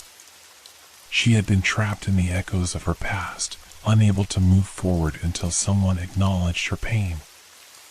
I had become the vessel through which she could finally be set free. As the final stroke met the canvas, the cursed sounds faded into silence, leaving a serene calm in their wake. The room felt lighter, the air no longer heavy with sorrow. I stepped back, gazing at the painting, a vibrant testament to Clara's spirit and the love she had shared with Thomas. In that instant, I felt her presence envelop me, a gentle embrace that filled me with warmth. Clara's spirit was finally at peace, and the whispers that had haunted my apartment were no longer filled with anguish, but rather with gratitude. As I left the cottage, I felt a sense of closure wash over me. The journey had transformed me, allowing me to confront my fears and uncover the truth behind the cursed sounds. Clara's story would live on through my painting, a reminder of the power of love and the importance of acknowledging our past. Driving away from the woods, I glanced in the rearview mirror at the cottage, knowing that I had set both Clara and Thomas free. The whispers that had once filled my home were replaced with a profound silence, a serene reminder that some stories, though tragic, can find resolution in the hearts of those willing to listen.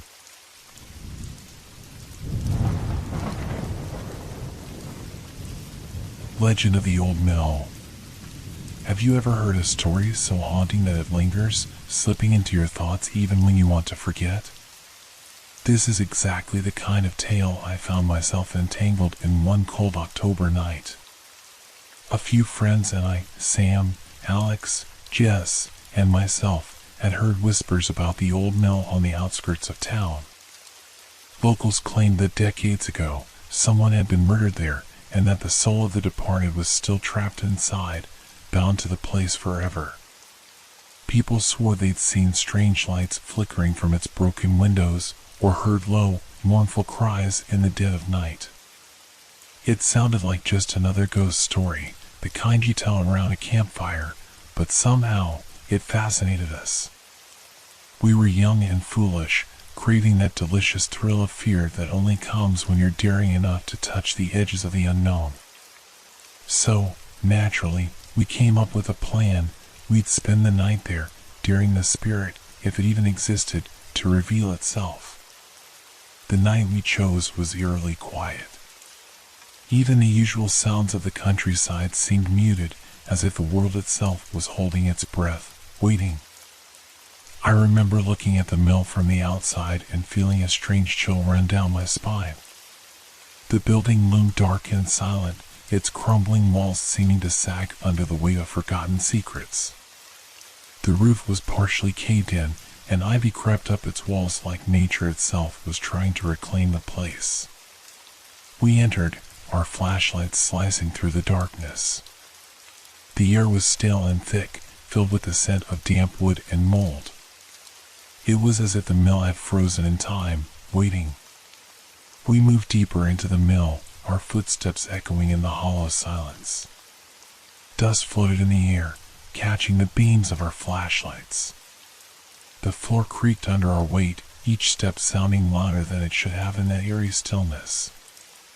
Alex tried to lighten the mood, cracking a joke about how we'd find the ghost of Mr. Mill hiding in a corner, but his voice wavered, betraying his own unease. My eyes kept darting around, catching glimpses of shadows that seemed to flicker at the edge of my vision. I told myself it was just a play of light, nothing more, but it didn't help. Every time I looked away, I felt the unsettling sensation of being watched, as if the mill itself had eyes, observing us silently from the darkened corners. Jess suggested we go up to the second floor, where, according to the legend, the murder had taken place. I felt a surge of dread, but forced myself to nod in agreement. No one wanted to back out now. We all committed to this, and none of us wanted to be the one to show fear. The stairs leading up were steep and worn, creaking loudly with each step we took. I found myself clutching the railing, the wood rough and splintered beneath my fingers. A strange, oppressive silence seemed to settle over us as we reached the top, a silence so heavy it felt almost physical, pressing down on us from all sides. At the top of the stairs was a large, empty room with shattered windows overlooking the night. Moonlight streamed in, casting long shadows across the floor. The wind whistled through the broken panes, producing an eerie, almost human sound. We stood in that empty room, glancing at each other, all of us feeling the same strange tension. I couldn't shake the sensation that we weren't alone up there. Sam, usually the bravest among us, kept glancing over his shoulder, as if expecting to see something lurking in the shadows. Jess was gripping her flashlight so tightly her knuckles had turned white. "All right, we're here," Alex whispered, his voice barely more than a breath. "What now?" No one answered. We hadn't really thought this part through.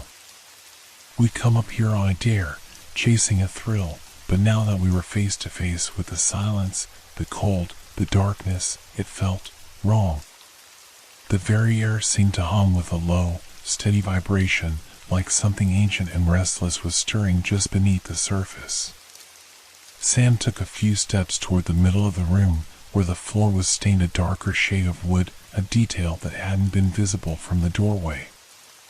It looked almost like a shadow, or maybe a stain left by something. I swallowed hard, feeling my pulse quicken as a thought crept into my mind, one I couldn't shake. This was the spot. The very place where the legend claimed the murder had happened. Sam turned to us, a nervous grin plastered on his face as he gestured toward the stain on the floor.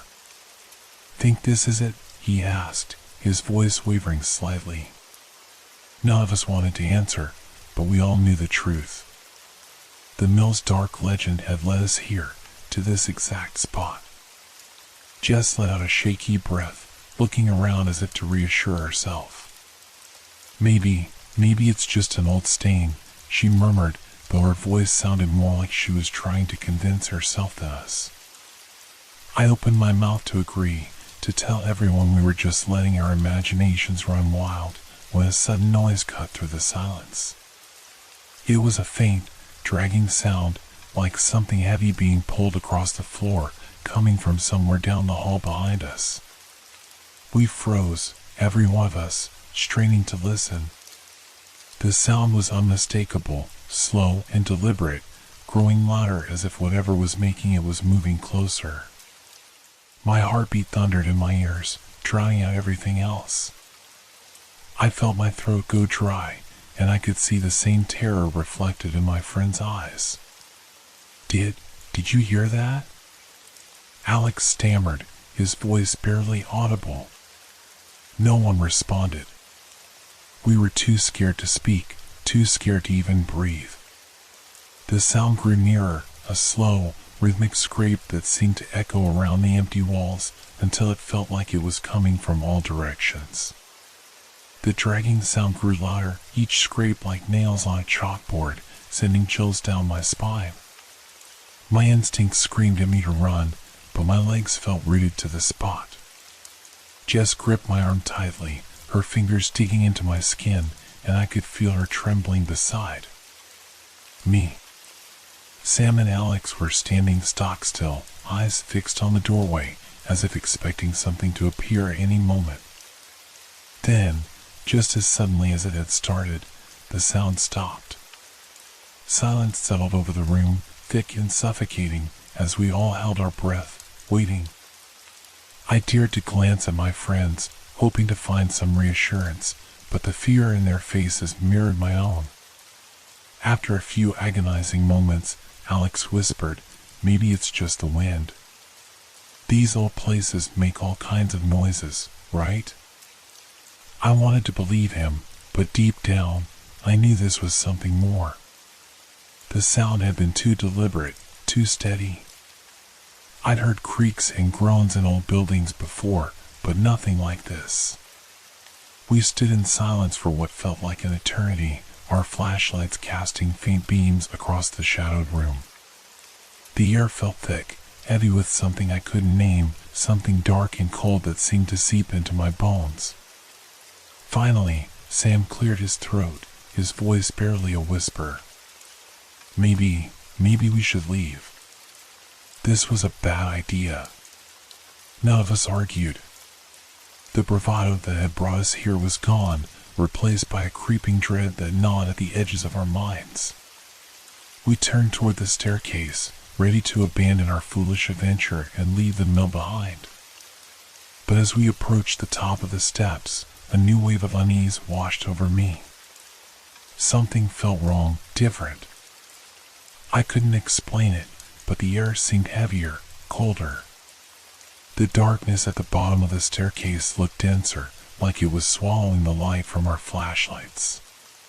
Jess took a shaky step forward, and we followed, descending slowly, each step echoing louder than the last.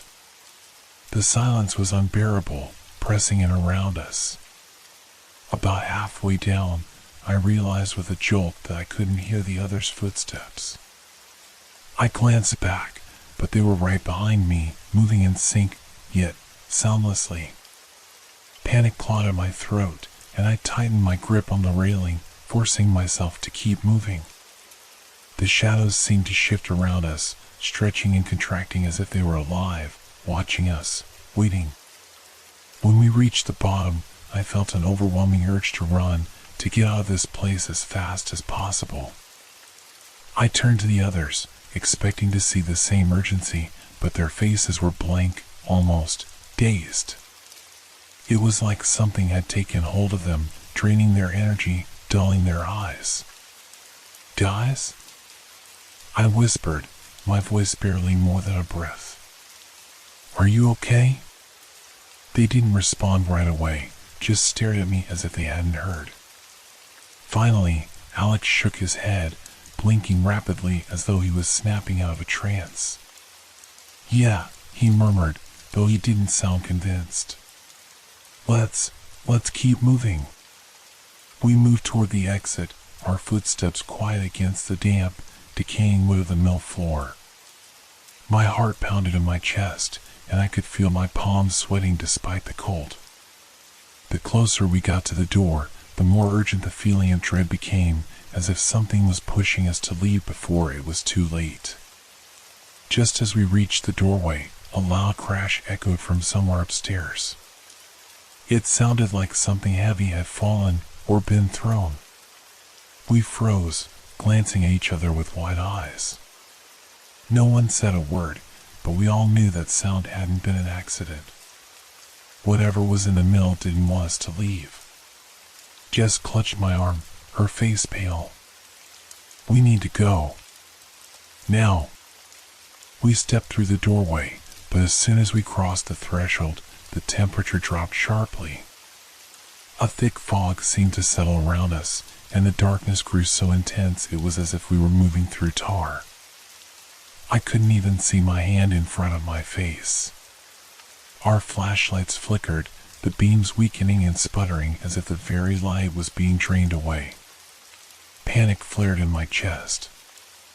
I could feel a presence around us, something cold and malevolent, pressing in closer and closer. I stumbled, reaching out for support, and felt something cold and rough under my hand. I shined my flashlight down, only to realize it wasn't the doorway anymore. We were back inside the mill. My mind reeled, refusing to believe what my eyes were showing me. We just stepped through the doorway. I was sure of it. I'd felt the cool night air on my skin, heard the soft rustle of leaves outside. But now, somehow, we were back in the same cold, dark hallway of the mill. Alex's voice broke the silence, trembling. How did we get back in here?" No one answered. Jess was staring at the walls, her breathing quick and shallow. Sam shook his head, muttering under his breath, "This can't be happening. It's impossible." I took a deep breath, trying to steady myself, but the air felt thick and heavy, making it hard to breathe. I turned my flashlight back toward the doorway, hoping against hope that I was imagining things. But all I saw was the same endless darkness stretching before us, like the mill had swallowed us whole. Maybe it's just some weird trick of the building," I said, my voice wavering. "An old place like this, things shift, right? Maybe we just got turned around." But even as I said it, I didn't believe it. I could feel something watching us, lurking just out of sight, waiting. The air felt charged, like the calm before a storm. Jess's grip tightened on my arm. "Please," she whispered, her voice barely audible. "Let's try again. Let's just keep going. We have to get out of here." No one argued. We turned back toward the doorway, walking faster this time, desperation driving us forward. As we approached the doorway again, I felt a strange sensation wash over me, a pull that seemed to vibrate through the very ground beneath my feet. It was as if the mill itself was alive, resisting our escape, wrapping its dark tendrils around us to keep us inside. My heart raced as I reached for the doorframe, hoping it would lead us back to the safety of the outside world. But when we stepped through, I felt that same icy grip of dread wrap around me once more. The night air was gone, replaced by the suffocating darkness of the mill. I could feel my pulse quickening, panic rising in my throat. We were trapped. "Where are we?" Alex exclaimed, his voice rising in pitch. He swung his flashlight wildly, illuminating the same peeling walls and shattered windows we had just seen. "This can't be real." "We need to split up," I said, the suggestion coming out before I had a chance to think. It was a desperate thought, but the instinct to survive took over. "If we spread out, we can find a way out faster. Meet back here in 10 minutes. "No way!" Jess cried, her eyes wide with fear. "That's insane. We need to stick together." But I could see the fear in her eyes, mirrored in Sam's and Alex's faces. The shadows seemed to whisper, and I was afraid that if we stayed together, the mill would consume us all.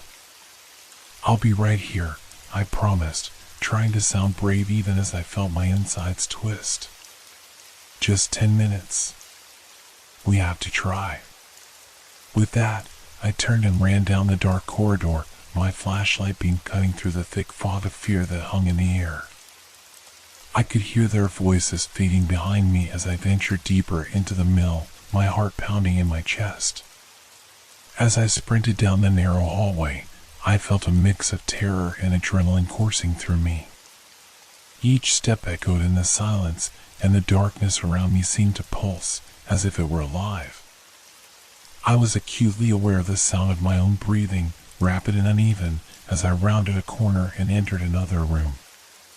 This one was smaller, its walls lined with old machinery covered in dust and cobwebs. The air was stale, thick with the scent of rust and decay.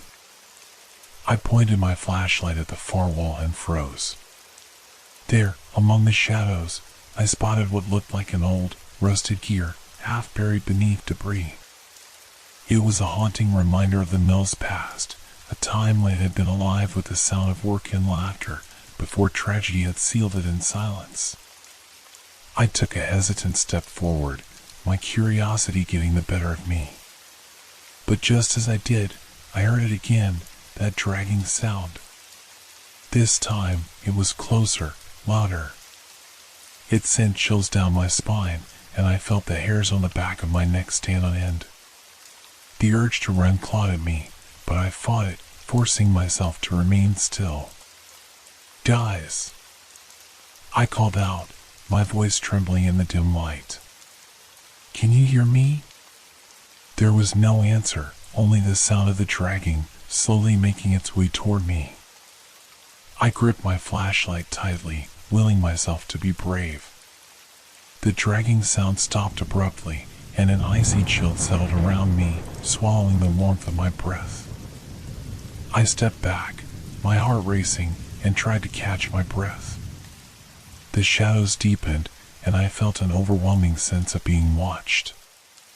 It was as if the very walls of the mill were leaning in, eager to hear my fear. Then, in the thick silence, I caught a faint whisper, barely discernible but unmistakably there, "Help me." The whisper sent a jolt of ice through my veins, freezing me in place. "Help me," it echoed in my mind, chilling me to the core. I strained to listen, hoping it was just my imagination, but it came again, clearer this time, laced with desperation. "Help me."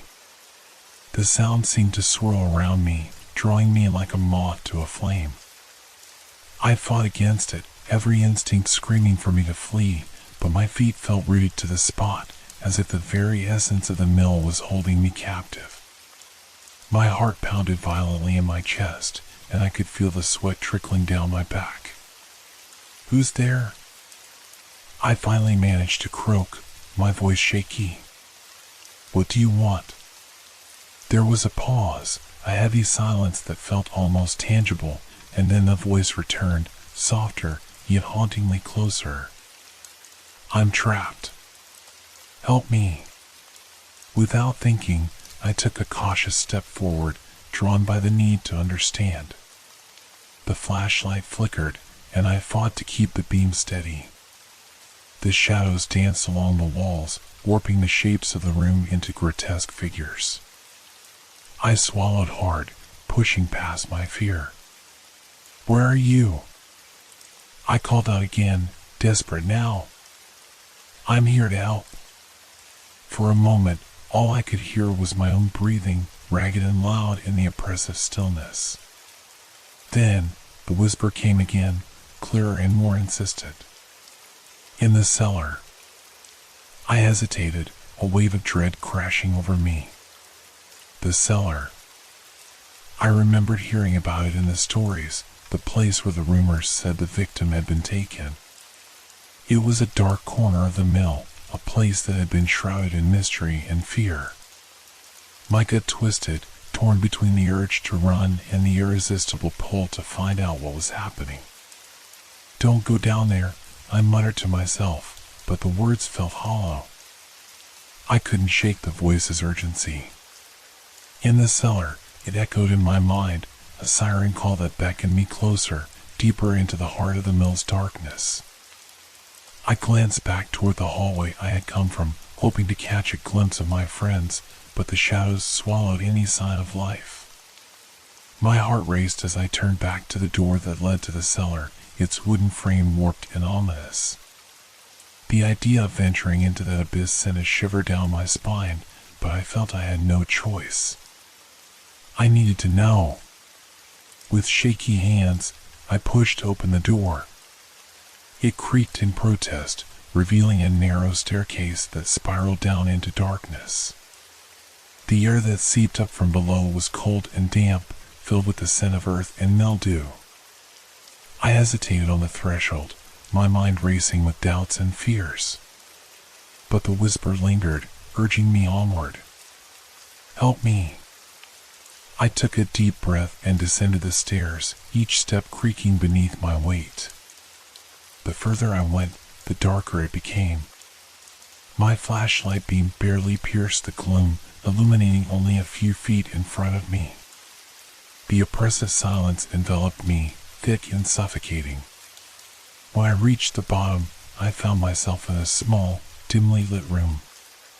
The walls were lined with old stone, and I could see remnants of old machinery scattered about, covered in dust. In the center of the room stood a heavy wooden table, its surface stained dark with something that looked suspiciously like dried blood. I stepped further in, the whisper echoing around me. "Help me." It felt like it was coming from the shadows themselves, wrapping around me, pulling me closer to the table. My heart raced as I approached, every instinct screaming to turn back. Suddenly, I noticed a figure huddled in a corner, shrouded in darkness. I squinted, trying to make out the details. "Who are you?" I called out, my voice shaky and echoing off the stone walls. "Are you trapped?"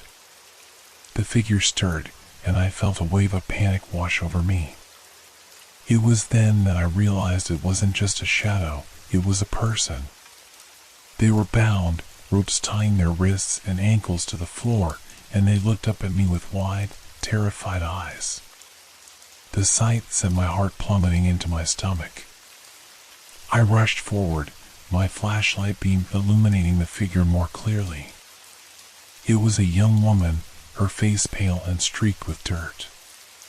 Her hair hung in tangled strands, and her eyes were filled with fear and desperation. I knelt beside her, my heart racing with both relief and horror. "Are you okay?" I asked, trying to keep my voice steady. "I'm here to help you." She shook her head, her breath coming in rapid gasps. "You shouldn't have come here. You need to leave, now." "Leave? I can't just leave you here," I protested, glancing around for something to cut the ropes. "Who did this to you?" Her gaze darted around the room as if she were expecting someone to appear from the shadows. "It's too late for me. They won't let you go either. You don't understand what's down here. You have to get out before it's too late." The urgency in her voice made my skin crawl, but I couldn't leave her. I reached for the ropes binding her wrists, my fingers fumbling as I struggled to find a way to loosen them. "I can help you, I promise. Just tell me what happened." "I came here with friends," she whispered, her voice trembling. "We wanted to see if the legends were true, but it's real. The mill, it's alive. It feeds on fear. They took my friends, one by one, until I was left. I thought I could escape, but then I heard the voice, just like you did. I came down here, but I was trapped." The gravity of her words settled over me like a heavy blanket. I felt a chill run down my spine as the implications of what she was saying sank in. The mill was a trap, luring people in with whispers and false hopes. I glanced around, the shadows closing in, and for the first time, I felt the full weight of dread. "I need to free you," I said, determination flooding my veins. I felt for a sharp edge on the table, anything that might help me cut the ropes. But as I searched, a low rumble echoed through the room, causing the walls to vibrate. The mill was shifting, reacting to her presence. "Quick," the woman urged, her eyes wide with fear. "We have to hurry before it's too late." Panic surged through me as I frantically searched the room for anything sharp. The low rumble intensified, vibrating through the floor and making my heart race. I finally spotted a rusty pair of shears lying beneath some debris in the corner. I lunged for them, my fingers closing around the cold metal just as the tremors grew stronger. I hurried back to the woman, the shears clanking in my hand. "I found something," I said, my voice laced with urgency. "I can cut the ropes." "Please," she begged, her voice edged with desperation. "Hurry." I knelt beside her, my hands trembling as I worked to position the shears against the ropes binding her wrists. As the metal bit into the fibers, the rumbling intensified, and I felt a cold draft sweep through the room, making me shiver.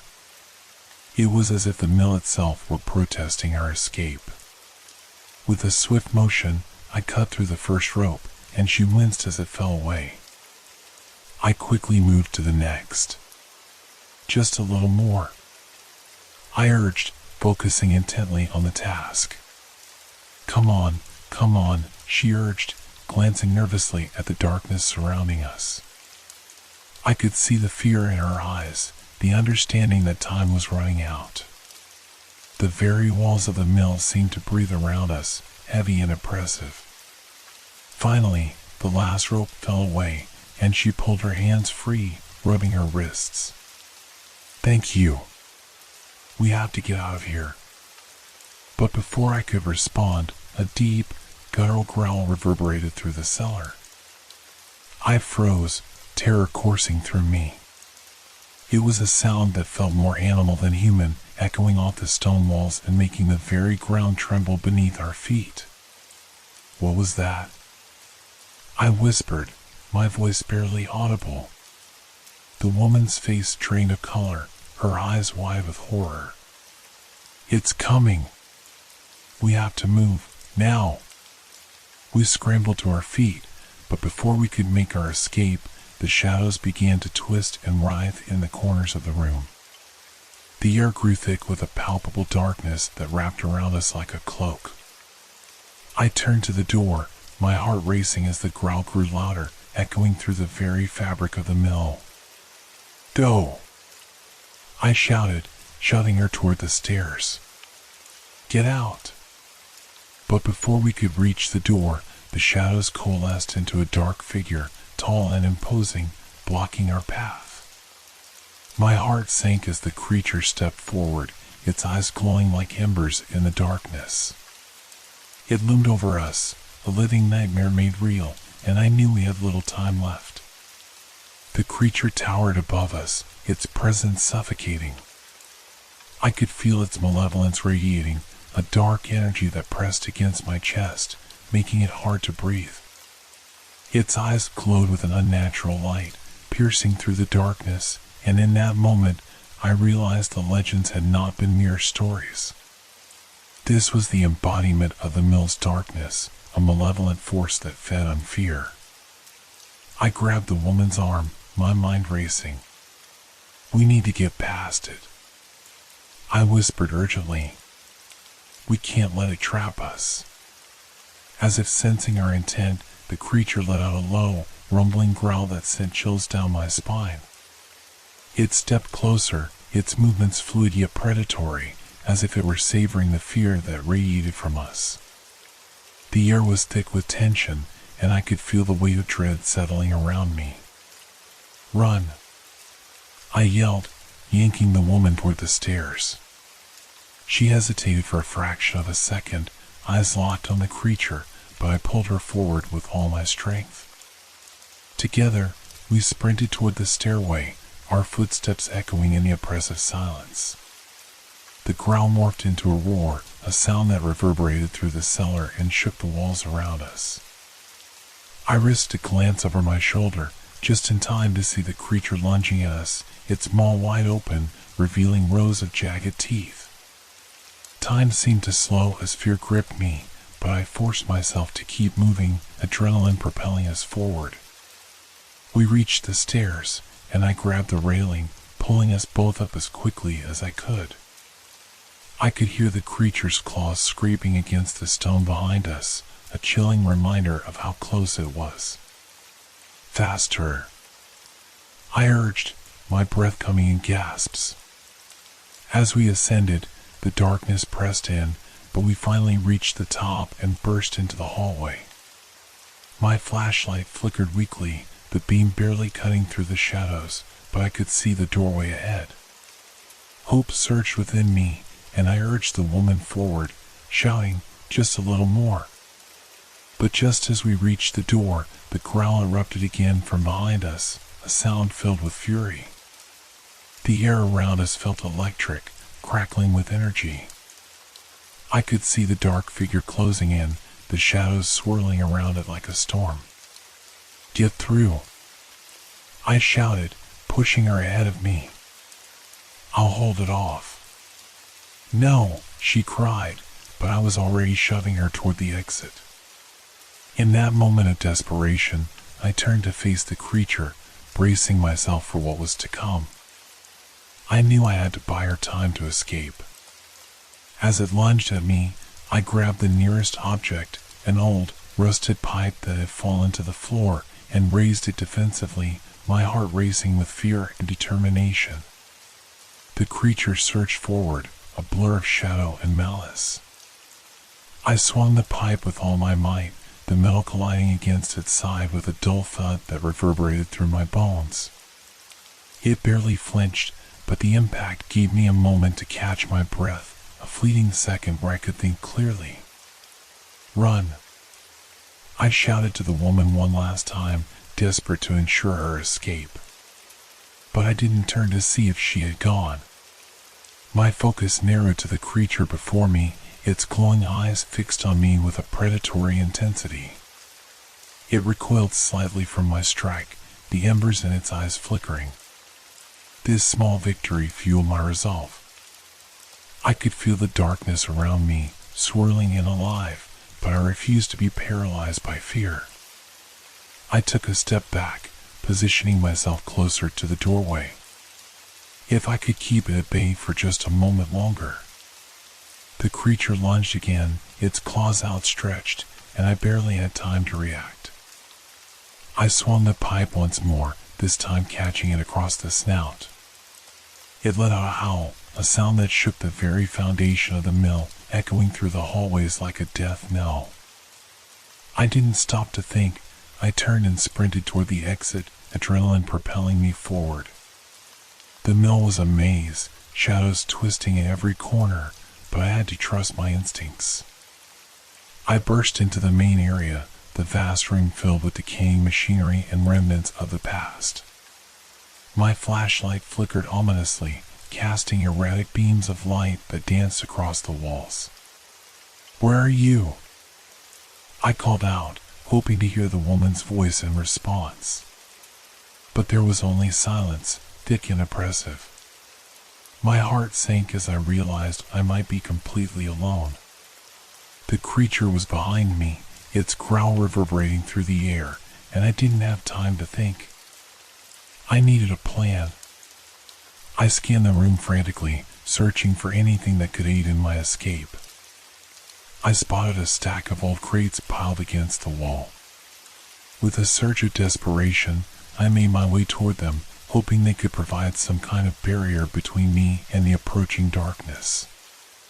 As I reached the crates, I began to shove them in front of the doorway, stacking them as quickly as I could. The sound of scraping claws grew louder, closer. I could feel the ground trembling beneath me, a reminder of the malevolent force closing in. Just as I finished barricading the entrance, the room was filled with a bone-chilling howl, sending a wave of fear crashing over me. I turned to face the room, my heart pounding in my chest. I had to find a way out, and fast. As I stood among the precariously stacked crates, I could feel the walls closing in. The creature's growl morphed into a series of guttural snarls, its impatience palpable as it clawed at the makeshift barrier I had built. I glanced around the room, searching for another way out, my mind racing with possibilities. To my left, I spotted a set of rusted double doors, their surfaces warped and splintered. Hope ignited within me. I dashed toward them, praying they weren't locked. I grabbed the handle and pulled, but the doors didn't budge. Panic surged through me as I pulled harder, the creature's growls intensifying behind me, echoing through the cavernous space. I glanced back and saw the crates shifting ominously, the creature's claws tearing at them, determined to break through. I turned back to the doors, desperation fueling my strength. I planted my feet and yanked the handle with all my might, fear and adrenaline coursing through me. Finally, the doors creaked open, revealing a narrow passage that led outside. With no time to waste, I slipped through the gap, the dim light of the moon spilling in around me. I felt a rush of cool air against my skin, a stark contrast to the stifling darkness of the mill. I sprinted down the passage, the sound of my heartbeat pounding in my ears, urging me to move faster. But as I raced outside, I was struck by a chilling realization. I was in a clearing surrounded by thick trees, the full moon casting eerie shadows on the ground. The mill loomed behind me, an ancient structure pulsating with an unnatural energy. I could hear the creature behind me, its furious roars echoing through the night as it burst free from the crumbling barriers I had hastily erected. I turned and ran, the adrenaline propelling me deeper into the woods. The branches clawed at my arms and face, but I pressed on, the urge to survive overpowering the pain.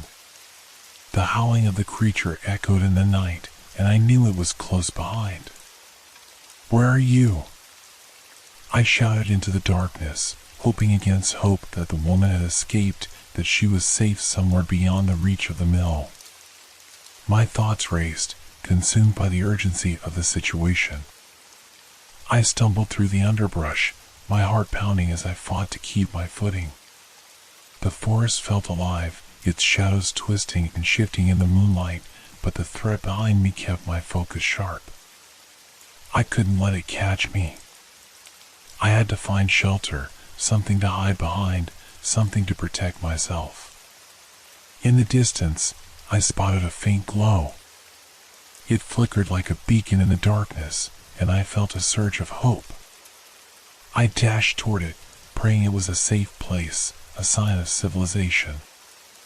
As I ran, the creature's growls grew fainter, but I knew it wouldn't give up easily. I could feel its presence lurking just beyond the trees, always watching, always waiting.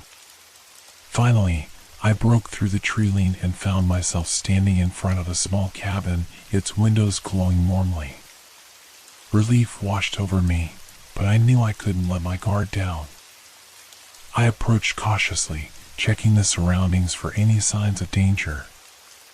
The door was slightly ajar, and I hesitated for just a moment before pushing it open and stepping inside. As I crossed the threshold into the cabin, a wave of warmth enveloped me, the smell of wood smoke and something sweet wafting through the air. It was a stark contrast to the icy dread that still clung to me from the mill. The interior was modest, with a flickering fireplace casting shadows that danced along the walls.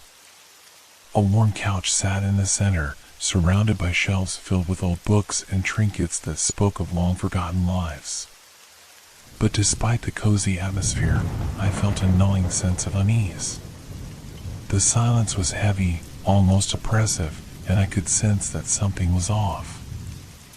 I peered out the window, scanning the dark tree line for any sign of the creature. It was too quiet. I wanted to believe I was safe, but my instincts told me otherwise. I quickly moved to the door and closed it firmly, bolting it shut. The wood felt solid beneath my hands, a reassuring barrier between me and the unknown. I leaned against it, my breath coming in sharp gasps as I tried to collect my thoughts. "What now?" I whispered to myself. My eyes wandered around the cabin, searching for anything that could help me. A heavy coat hung by the door, and I grabbed it, wrapping it around my shoulders for warmth. It felt like an additional layer of protection, both physical and psychological. I approached the fireplace, feeling the heat radiate from the flames. A kettle sat on the stove, steam curling from its spout. It was a sign of life, a sign that someone had been here recently. The thought sent a shiver down my spine. "Who lives here?" I asked aloud, my voice echoing in the stillness. Just then, a noise came from outside, a snapping branch, followed by a low growl. My heart raced as I turned toward the door, my mind racing. The creature was still out there, hunting for me. I had to act quickly. I moved to a window, peering out cautiously. The moonlight illuminated the clearing, but I could see nothing lurking among the trees. Just shadows. I felt a wave of nausea wash over me as I realized that the creature might be hiding, waiting for the perfect moment to strike. I backed away from the window, my mind racing with options. I needed to barricade myself. I spotted a sturdy table against the wall and began to push it toward the door. As I worked, I caught a glimpse of something out of the corner of my eye, a flicker of movement in the shadows outside. I froze, my heart pounding in my chest. It was there. I could feel it, the weight of its gaze upon me. I finished moving the table and braced myself against it, breathing heavily as I listened. The growl intensified, reverberating through the cabin, causing the walls to vibrate. Suddenly, the growl morphed into a deep, sinister chuckle that sent chills racing down my spine. I knew I wasn't safe. The mill's darkness had followed me here, and whatever that creature was, it wasn't finished with me yet. I looked around, desperate for something, anything, that could serve as a weapon. A few logs were stacked by the fireplace, and I grabbed one, feeling its weight in my hands. It wasn't much, but it would have to do.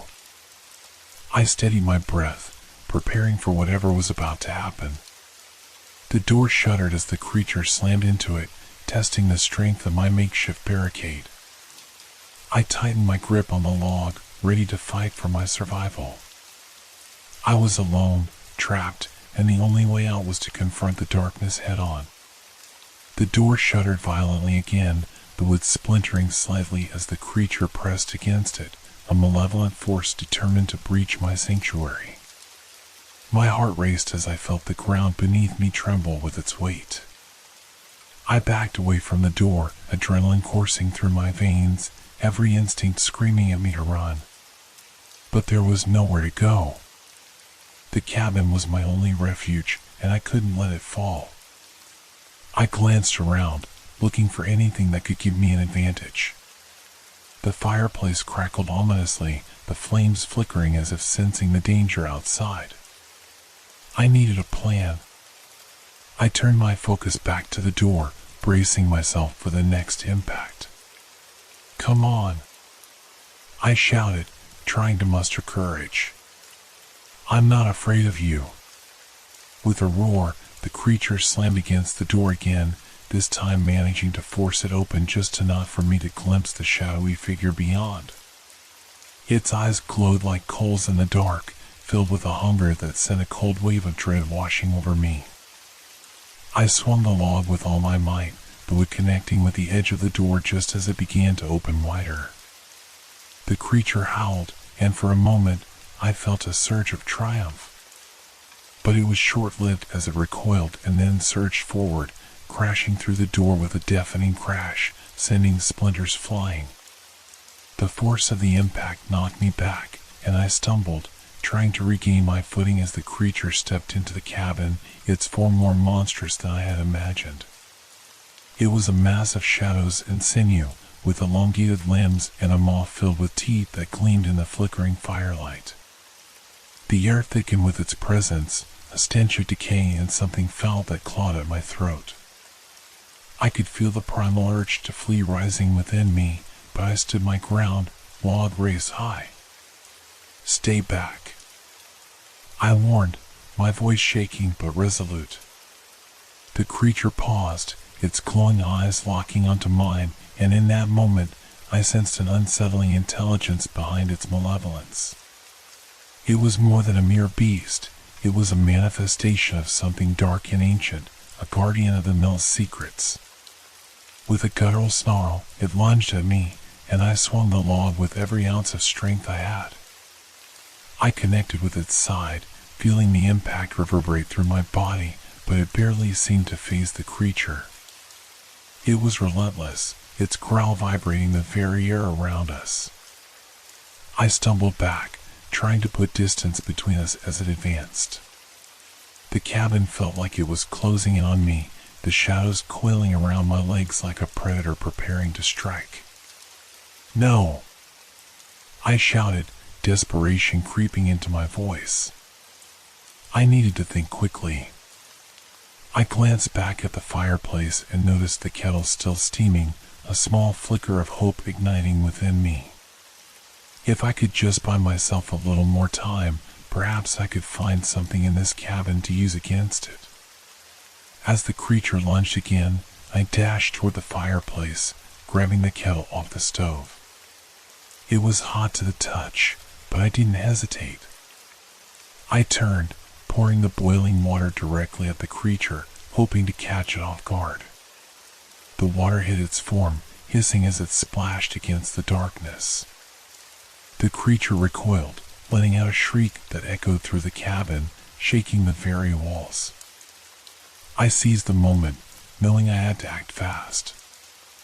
I rushed to the window, throwing it open wide. "This way," I yelled, hoping against hope that I could lure it outside. With the kettle in one hand and the log in the other, I stepped back, watching as the creature writhed in the corner, momentarily disoriented. I had to escape. This was my chance. I glanced back at the dark woods beyond the cabin, the only path left to me. Taking a deep breath, I prepared to leap through the window. With one final glance at the creature as it regained its bearings, I lunged through the window, shattering the glass and feeling the cool night air hit my skin like a slap. I landed hard on the ground outside, the breath knocked from my lungs as I rolled to absorb the impact. I quickly scrambled to my feet, heart racing, adrenaline pushing me forward into the dark embrace of the forest. Behind me, I could hear the creature shriek, a sound filled with rage and frustration as it burst from the cabin. I didn't dare look back. Instead, I sprinted into the trees, branches snagging at my clothes and skin, but I pushed through the pain. The woods were a maze, but I forced myself to focus on the path ahead, desperate to put distance between myself and the horror I had just escaped. Every snap of a twig, every rustle of leaves seemed magnified in the stillness of the night, amplifying my fear.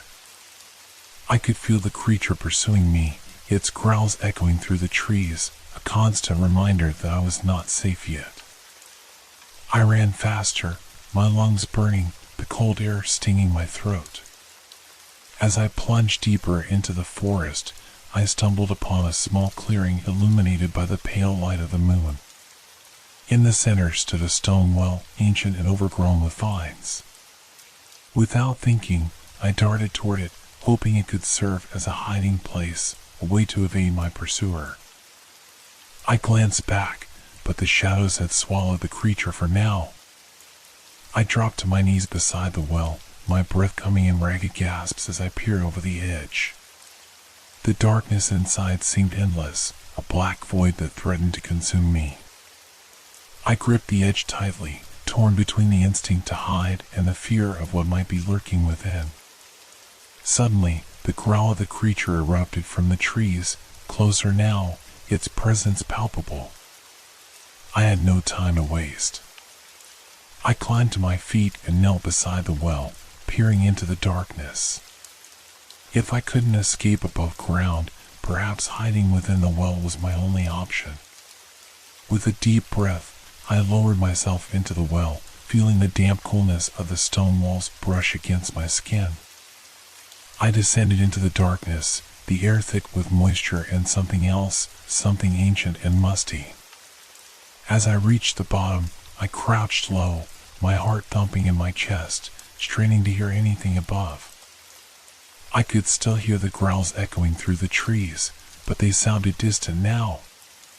Perhaps the darkness had confused it, giving me a precious moment of respite. I pressed my back against the stone wall, trembling, trying to gather my thoughts. What was that creature? Why was it haunting the mill, and what connection did it have to me? My mind raced with questions, but the most pressing one was how I would survive this night. The minutes dragged on, stretching into an eternity. I strained to listen, to detect any sign of the creature, but all I heard was the sound of my own heartbeat and the distant rustling of leaves. Had it given up? Was it still searching? Suddenly, a heavy thud resonated from above. My heart dropped as I realized the creature had returned, its presence unmistakable. I pressed myself closer against the wall of the well, praying that it wouldn't discover me, that it would move on, leaving me to escape the nightmare. But as I listened, I heard something else, a voice, faint but distinct, rising through the darkness. "Help, please." The voice was weak and tremulous, barely audible over the creature's growls. My heart sank. Who was it? Where was it coming from? "Is someone there?" I whispered, my voice trembling.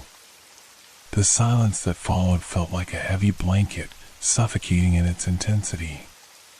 But then, the voice came again, pleading and desperate, echoing from the depths of the well. "Help! I'm trapped." I had to make a choice. Stay hidden and risk the creature finding me, or venture into the unknown to help someone who might be just as lost as I was.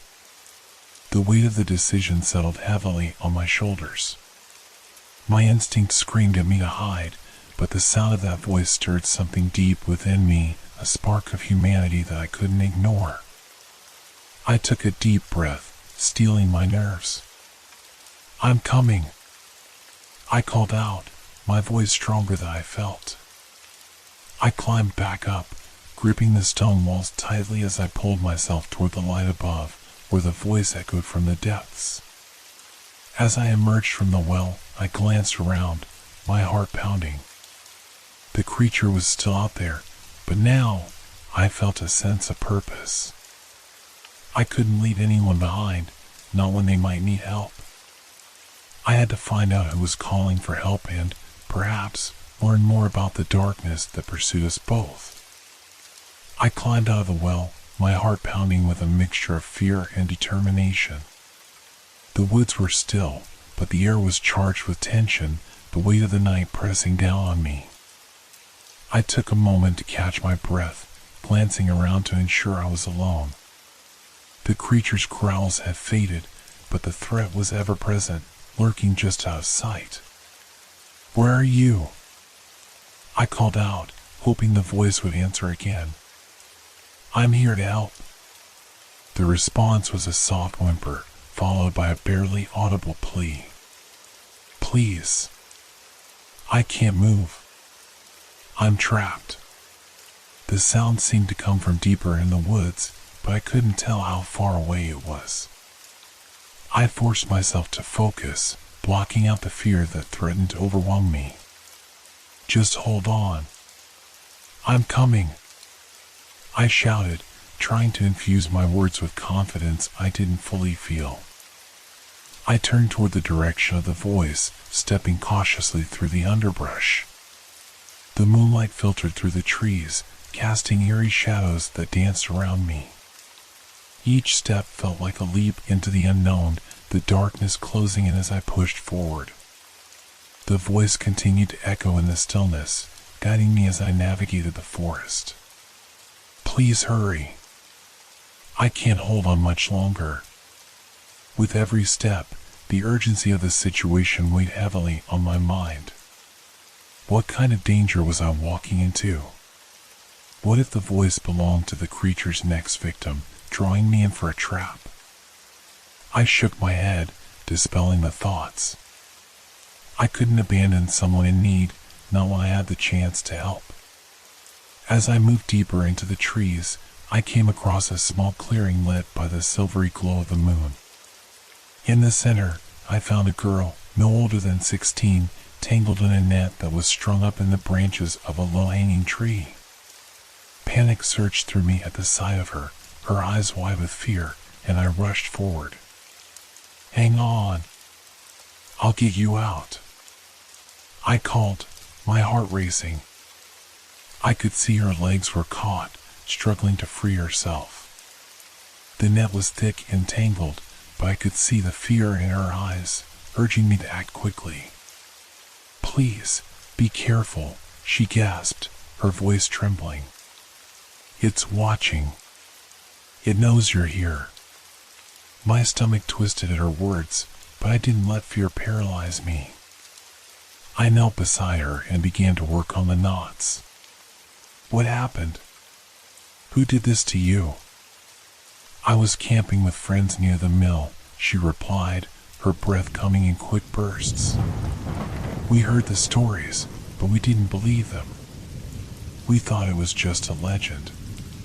Then it came for us. Her voice quaked with fear as she remembered. I ran, and it caught me in this trap. My heart sank as I realized the gravity of her situation. How many others are with you? I asked urgently, fingers fumbling with the tough fibers of the net. Just 2 of us, she said. They're still out there, but I don't know where. I think the creature took them.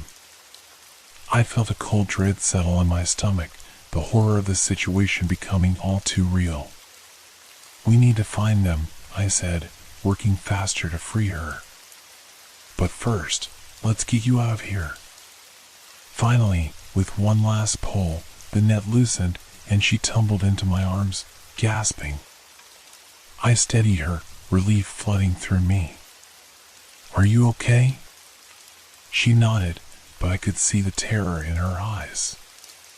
We have to go, she urged. It will come back for us. I helped her to her feet, and we stood there for a moment, the sounds of the forest surrounding us. The weight of our reality pressed down heavily. What's your name? I asked, trying to keep her focused. Emily, she replied, glancing over her shoulder nervously. And you? I'm Alex, I said, still scanning the darkness. We need to find a way to stay safe. The cabin. I was just there. Is it still standing? She asked, fear creeping back into her voice. I think so, I said, trying to sound reassuring. But we need to move quickly. Follow me, and stay close. As we began to make our way back through the woods, I could feel the creature's presence lurking just beyond the trees.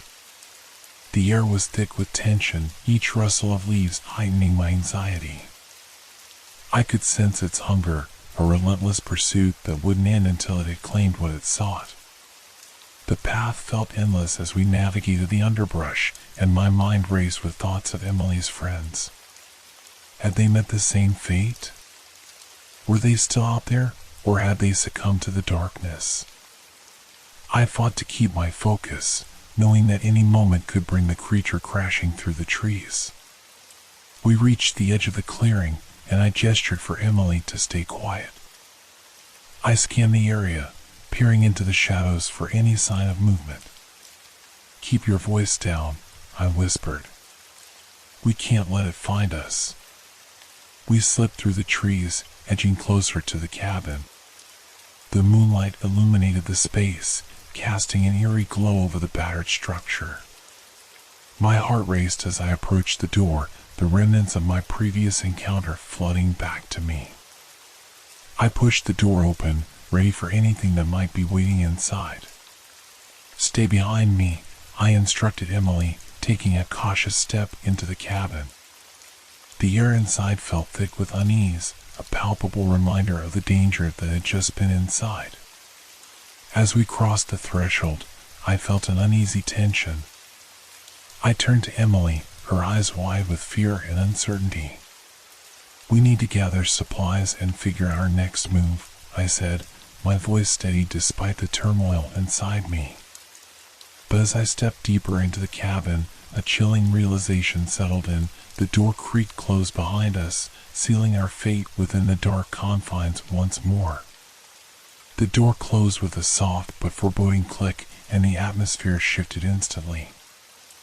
I could feel the walls of the cabin closing in, as if they had eyes, watching us, waiting for the moment to strike.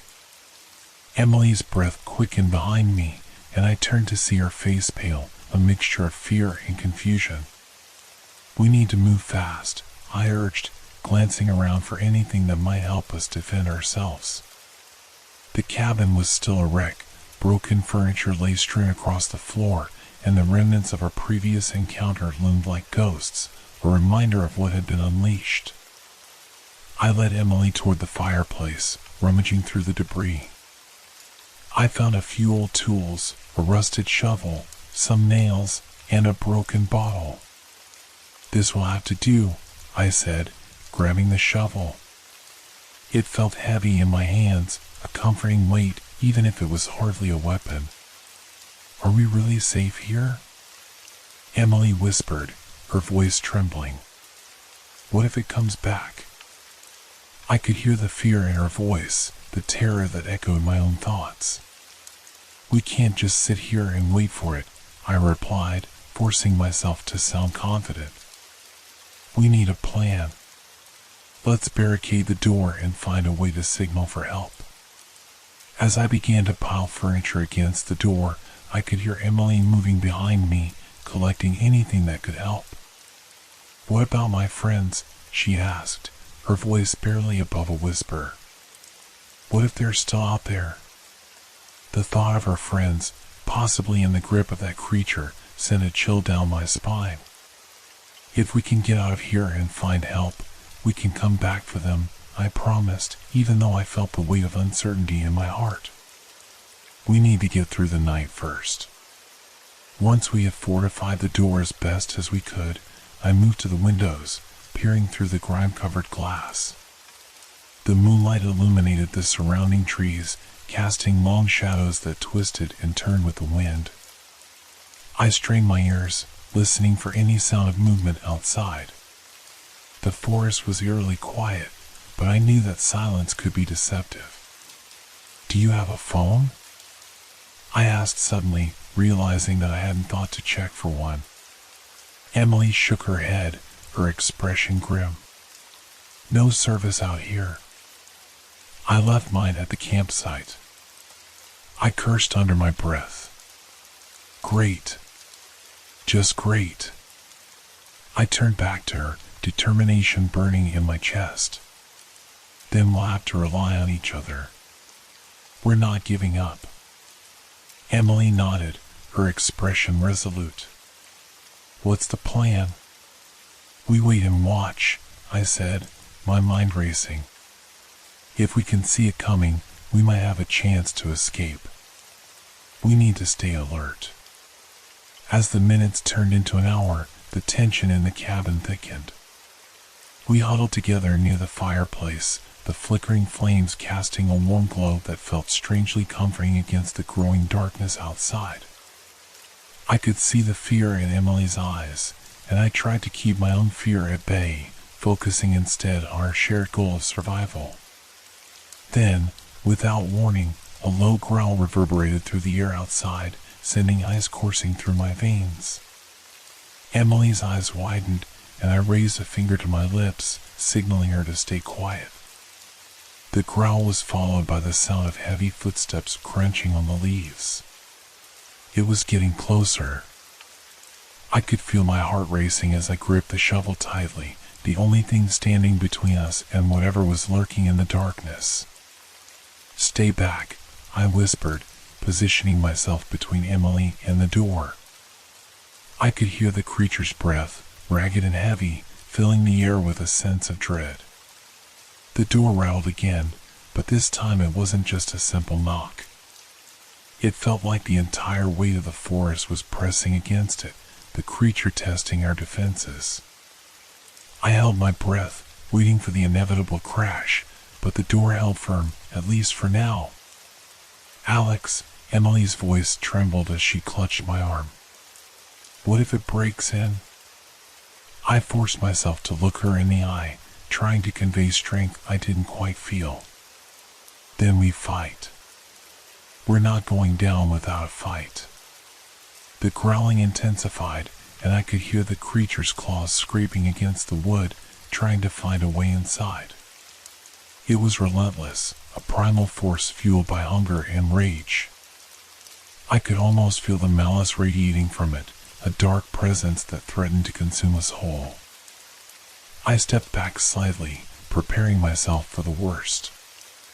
"If it gets in, aim for the eyes," I instructed Emily, trying to keep my voice steady.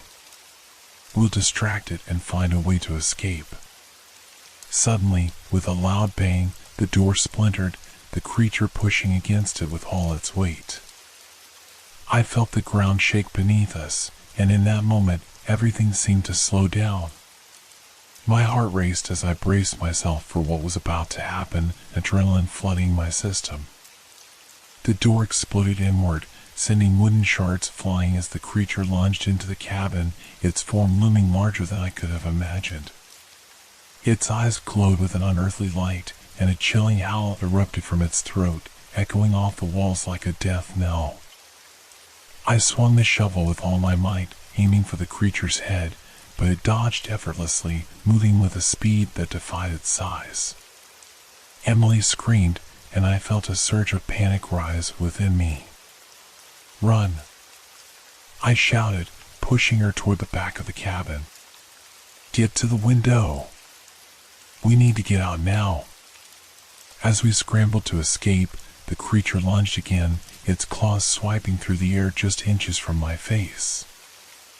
I felt the rush of wind as it passed, and in that moment, I knew we were out of time.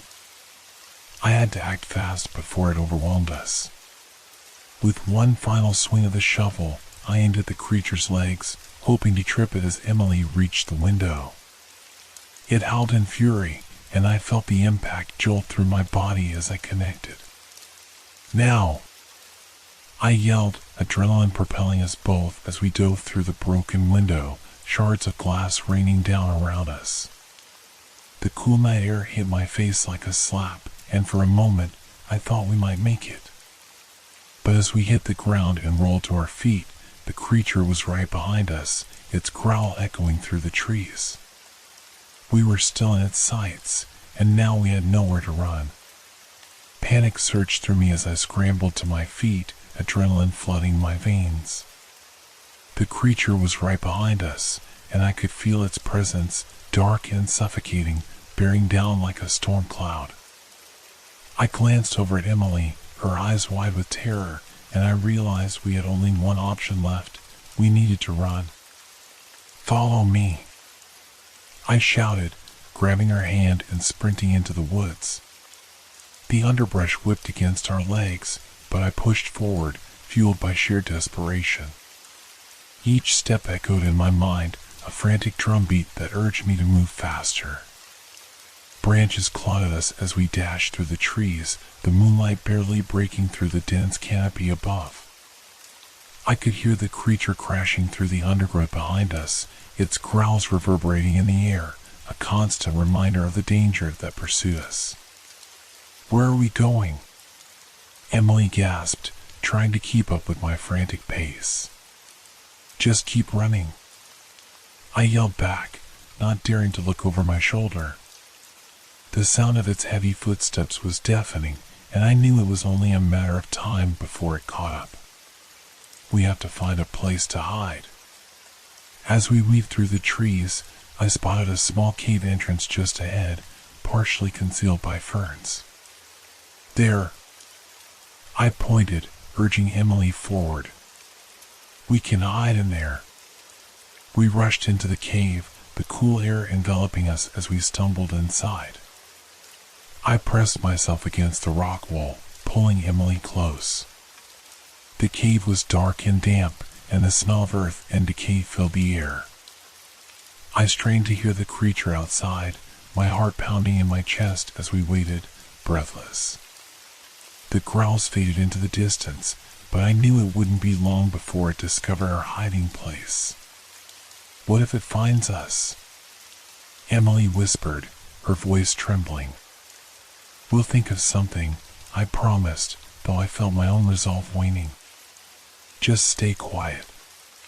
We huddled together in the shadows, listening intently as the creature prowled outside the cave. Its growls were low and menacing, and I could almost feel the vibrations in the ground as it circled, searching for us. I clutched the shovel tightly, every muscle in my body coiled, ready to spring into action. Suddenly, the growling stopped. A chilling silence fell over the woods, and I exchanged a glance with Emily, both of us holding our breath.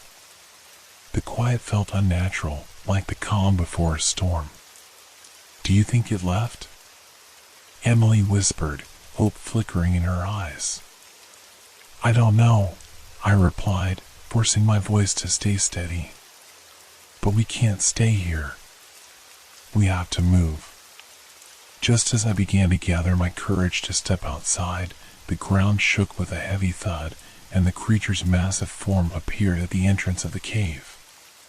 Its eyes glowed in the darkness, piercing and hungry, scanning the interior for any sign of movement. My heart raced as I pressed myself against the wall, praying it wouldn't notice us. Then, with a deafening roar, it lunged into the cave, and I felt a rush of air as it barreled forward. "Run!" I screamed, shoving Emily in front of me as I swung the shovel wildly, desperate to fend it off. The creature twisted, barely dodging my attack, and in that split second, I felt the ground tremble beneath us as it lunged again, a mass of fur and teeth aimed directly at us. "Alex!" Emily cried out, her voice filled with terror. I couldn't think. All I could do was react. I swung the shovel again, this time aiming for its head. The impact connected, and the creature howled, a bone-chilling sound that echoed through the cave. "Keep moving!" I shouted, shoving Emily toward the narrow passage at the back of the cave. "Go!" She didn't hesitate, darting into the darkness beyond. I followed close behind, my breath coming in ragged gasps as I felt the creature's hot breath on my neck. The passage was tight and winding, forcing us to move carefully. I could hear the creature thrashing behind us, its growls reverberating off the walls, the sound a constant reminder of our imminent doom. We stumbled deeper into the cave, the darkness enveloping us like a thick blanket. "I can't see," Emily gasped, panic creeping into her voice. "Just keep going," I urged, my heart racing as I fought to keep my focus. I could hear the creature crashing through the rocks behind us, the sound growing louder as it closed in. "We have to find a way out." I reached out, feeling for any sign of an exit, and my hand brushed against cold stone. "There!" I shouted, pushing forward with renewed urgency. "There's a light." As we approached, I could see a faint glow ahead, a small opening leading to the outside world. I pressed my body against the rock, forcing my way through the narrow space. Emily followed closely behind, her breath coming in short gasps. "Almost there," I urged, feeling the creature's presence looming behind us, the darkness threatening to swallow us whole. Finally, we burst out into the open air, the night sky stretching above us. I stumbled forward, gasping for breath, and Emily collapsed to the ground, her face pale and drawn. "Are we safe?" she asked, looking around frantically. "I don't know," I admitted, scanning the tree line. "But we have to keep moving." We couldn't linger. The creature was still out there, and we had no idea how far it had followed us. I reached down to help Emily to her feet, glancing back at the cave entrance. "This way," I called, pulling her toward the trees. We dashed into the woods, the moonlight guiding our way as we plunged into the thick underbrush. Every sound felt magnified, the rustle of leaves, the snap of twigs, and I could hear the creature's growl echoing in the distance, reminding me that we were still being hunted. "Where do we go?" Emily panted, trying to keep up with my frantic pace. "Anywhere but here," I shouted back, my heart racing. "We need to find help." As we pressed deeper into the forest, I felt the weight of the night pressing down on us. We had escaped the cave, but the danger was far from over. The creature was still out there, and every instinct told me it wouldn't stop until it found us. We continued to run, the forest swallowing us whole, but in the back of my mind, I knew the truth. We couldn't outrun what was hunting us forever. We needed a plan, and we needed it fast. Suddenly, a flash of movement caught my eye, and I froze, fear coursing through me. "Did you see that?" I whispered, gripping Emily's arm. "What?" she asked, her voice barely a whisper. "There's something over there," I said, pointing toward the shadows. My heart raced as I strained to see, the darkness swallowing the figure. "Alex, we can't stop," Emily urged, her eyes wide with fear. "I need to know what it is," I replied, torn between caution and curiosity. We crept toward the movement, the shadows shifting ominously. As we approached, I could make out a shape, something hunched and twisted, lurking just beyond the trees. "Stay back," I warned, raising the shovel in preparation. But before I could react, the figure stepped into the moonlight, and my blood ran cold. It was a man, wild-eyed and disheveled, stumbling toward us as if he had been lost in the woods for ages. "Help me," he cried, desperation etched on his face. "Please." "It's coming." My heart raced as I took a step back, uncertainty gripping me. "Who are you?" I asked, trying to gauge whether he was friend or foe. "Run. It's coming for us," he shouted, and that was enough. I grabbed Emily's hand and turned to flee, the man following close behind as we dashed deeper into the forest, the shadows closing in around us. The creature was still out there, and we had unwittingly led ourselves into another trap. The darkness enveloped us, and I could hear the growls drawing closer, the fear that had been gnawing at me rising to a fever pitch. We were running out of time, and I had no idea how we were going to escape the nightmare that awaited us. The man sprinted alongside us, his ragged breaths matching the frantic rhythm of our escape. "You don't understand," he gasped, glancing over his shoulder as if the creature might be lurking right behind us. "It's not just a beast, it's a force, something unnatural." "What do you mean?" I shouted, struggling to keep pace as we maneuvered through the thick underbrush. "It preys on fear," he explained, urgency sharpening his voice. "It feeds on it. The more afraid you are, the stronger it becomes." My mind raced, trying to process his words while maintaining focus on the task at hand.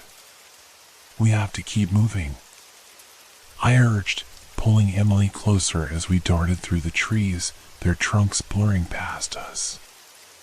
As we pressed onward, the man continued to ramble, his eyes wide with a mix of terror and desperation. "I've seen it. I've seen what it does. It's taken others, friends, family, right before my eyes. You can't let it get to you. Stop!" I shouted, suddenly feeling the weight of panic threatening to engulf me. "We need to focus. How do we fight it?" He shook his head vigorously, his hair whipping around his face. "You don't fight it. You can't. You have to confront it, face your fears. That's the only way to weaken it." A chill ran down my spine as I thought of the legends, the tales of the mill that had led us here. Had it always been about fear? I could feel the tendrils of dread curling around my mind, feeding on my uncertainty. "Is that what happened to you?" I pressed, trying to keep my fear at bay. "Did you confront it?" He hesitated, his gaze distant. "I tried, but I wasn't strong enough. I ran instead. It took my friends, one by one, until I was alone." His voice cracked, and I could see the remnants of anguish etched on his features. Just then, a low growl erupted from the darkness behind us, a chilling reminder of the creature's presence. My heart raced, and I could feel the adrenaline flooding my system once more. We had to move faster. "Let's find a clearing," I shouted, desperation creeping into my voice. "We need to be able to see it if it comes for us." The man nodded, urgency flooding his movements as we pushed through the underbrush, branches scratching at our skin as we dashed deeper into the woods.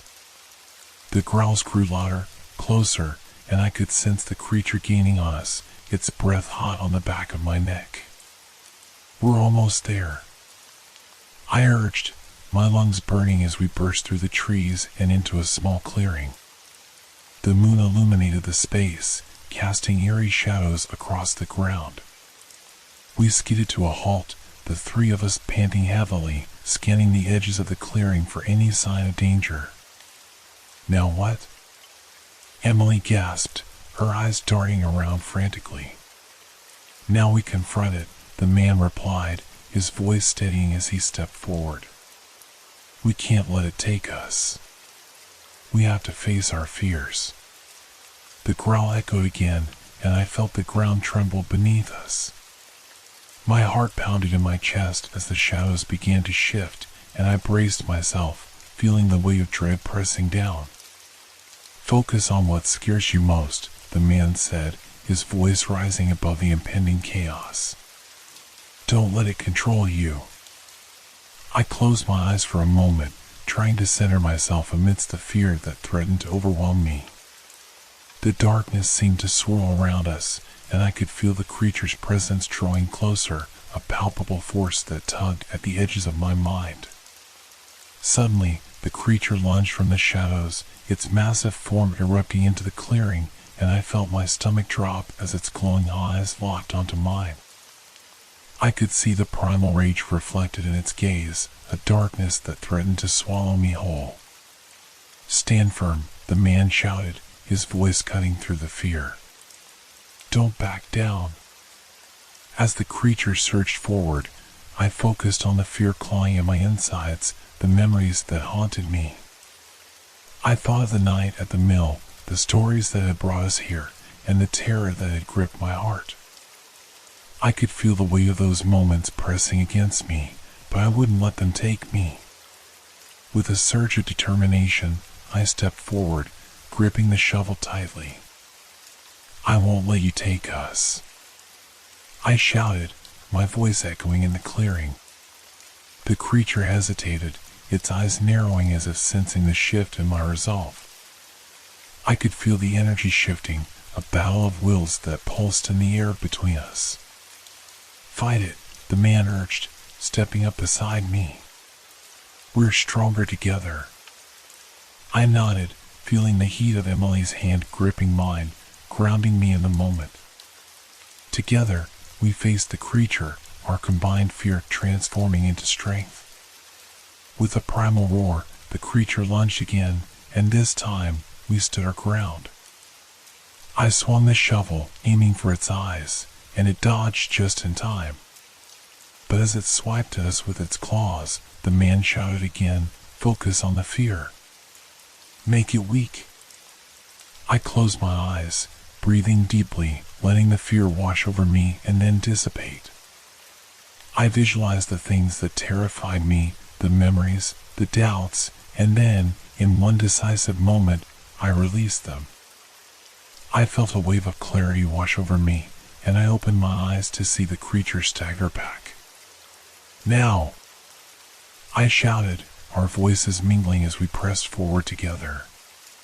The creature growled, but it faltered, the glow in its eyes dimming as we confronted it head-on. "Face it!" Emily shouted, her voice a rallying cry. "We're not afraid anymore." With that declaration, the creature roared in frustration, and I could see the darkness beginning to recede, its form shimmering as it struggled against the combined force of our resolve. "Keep pushing," the man urged, and we surged forward, our fear transforming into a powerful wave of determination. I raised the shovel again, and with all my strength, I struck at the creature, aiming for its heart. It howled in rage, but we pressed on, our voices rising in defiance.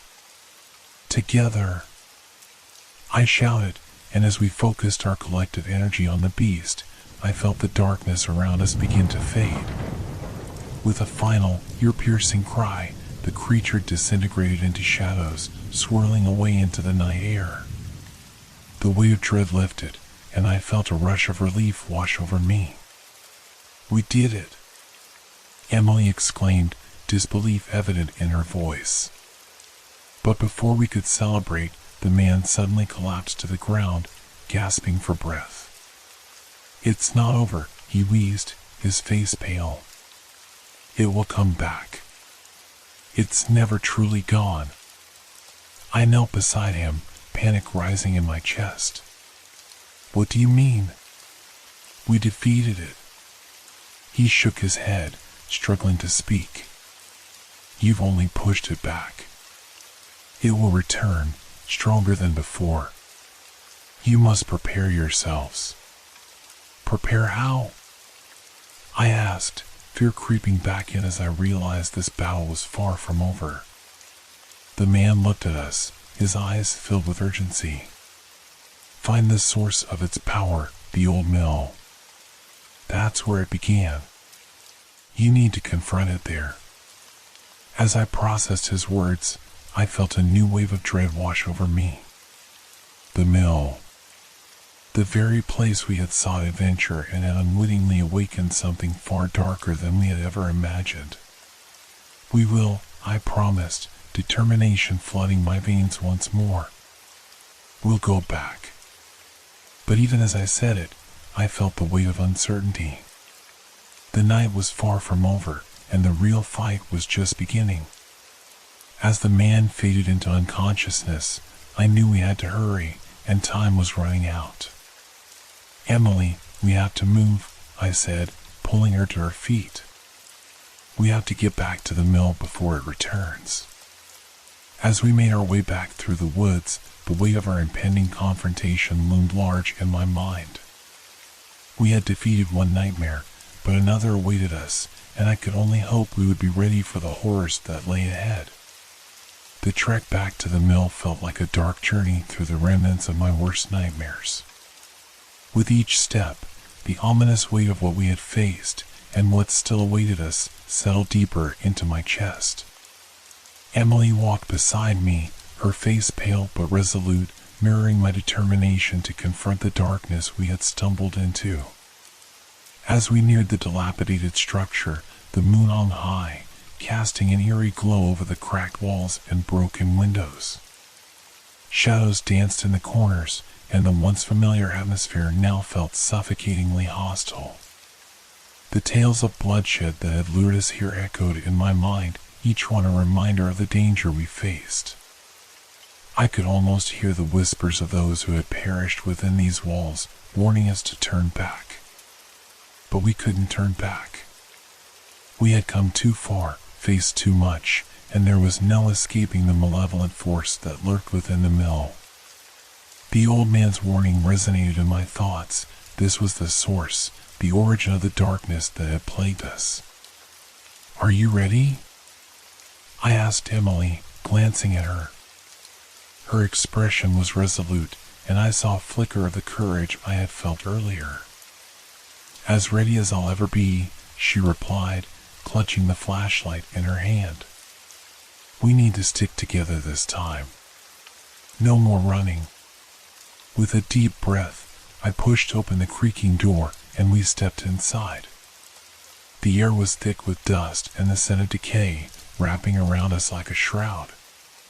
The interior was just as we had left it, faded and forsaken, but now it felt different, charged with a tangible energy that crackled in the air.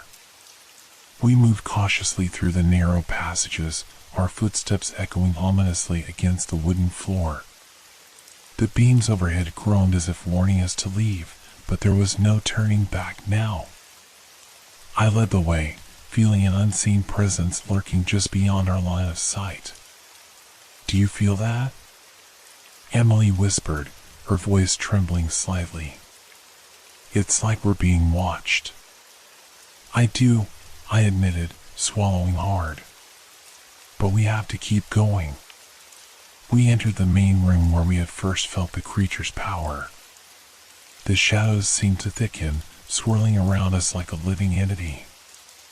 I switched on the flashlight, its beam slicing through the darkness, revealing remnants of the mill's past, rusty gears, broken machinery, and the faint outlines of what once was a place of life and industry.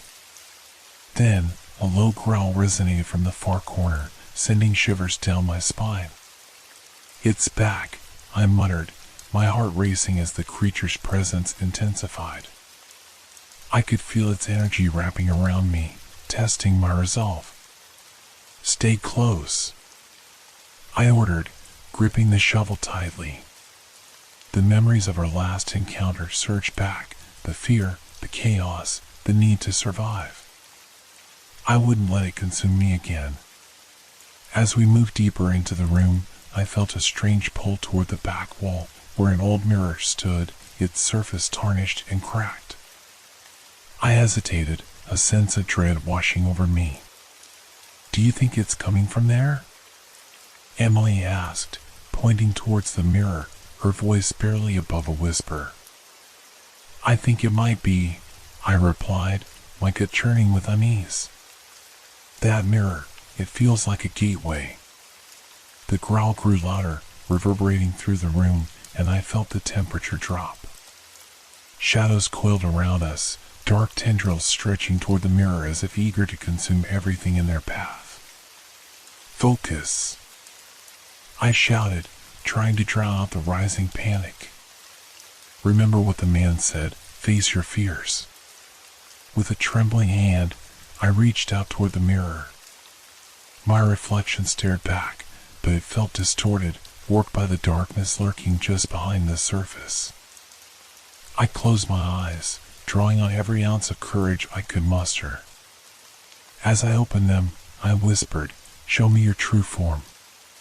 The room trembled as the shadows converged around the mirror, swirling in a vortex of darkness. Emily clutched my arm, her breath hitching as we faced the unknown together. Suddenly, the mirror began to ripple, the surface transforming into a portal of swirling blackness. The growl morphed into a cacophony of anguished cries, filling the room with an otherworldly sound that threatened to shatter my resolve. "Do you see it?" Emily gasped, pointing toward the mirror. "What is that?" From the depths of the portal, a figure emerged, a silhouette of torment and despair, twisted in agony. I felt my heart drop as I recognized the faces of those lost to the darkness, their expressions contorted with fear. "No!" I shouted, stepping back, but the creature surged forward, its form materializing into something grotesque, a blend of shadows and the faces of the lost. It howled, its voice a chorus of screams that echoed in my mind. "We can't let it take us," I cried out, raising the shovel defiantly. "We have to fight it." The creature lunged at us, its limbs stretching impossibly long, shadows twisting and contorting as it advanced.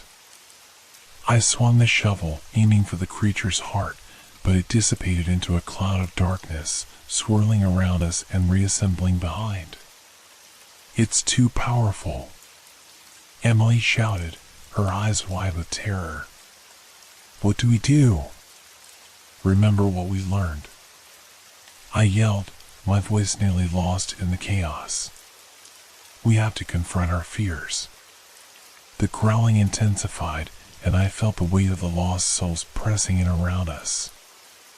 I closed my eyes again, focusing on the faces I had seen, friends, family, the people whose fears had become their shackles. "Show me," I shouted, my voice rising above the din. "I won't let you take us." The darkness surged, a wave of rage and anguish crashing over me, but I stood firm, forcing my mind to confront the horrors that had haunted me.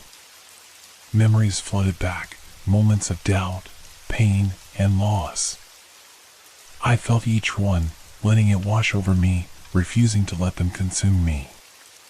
Then, I felt a surge of energy within, a flicker of strength igniting my resolve.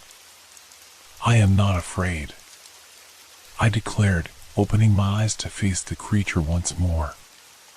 It recoiled, the form of shadows flickering as if my words struck a chord.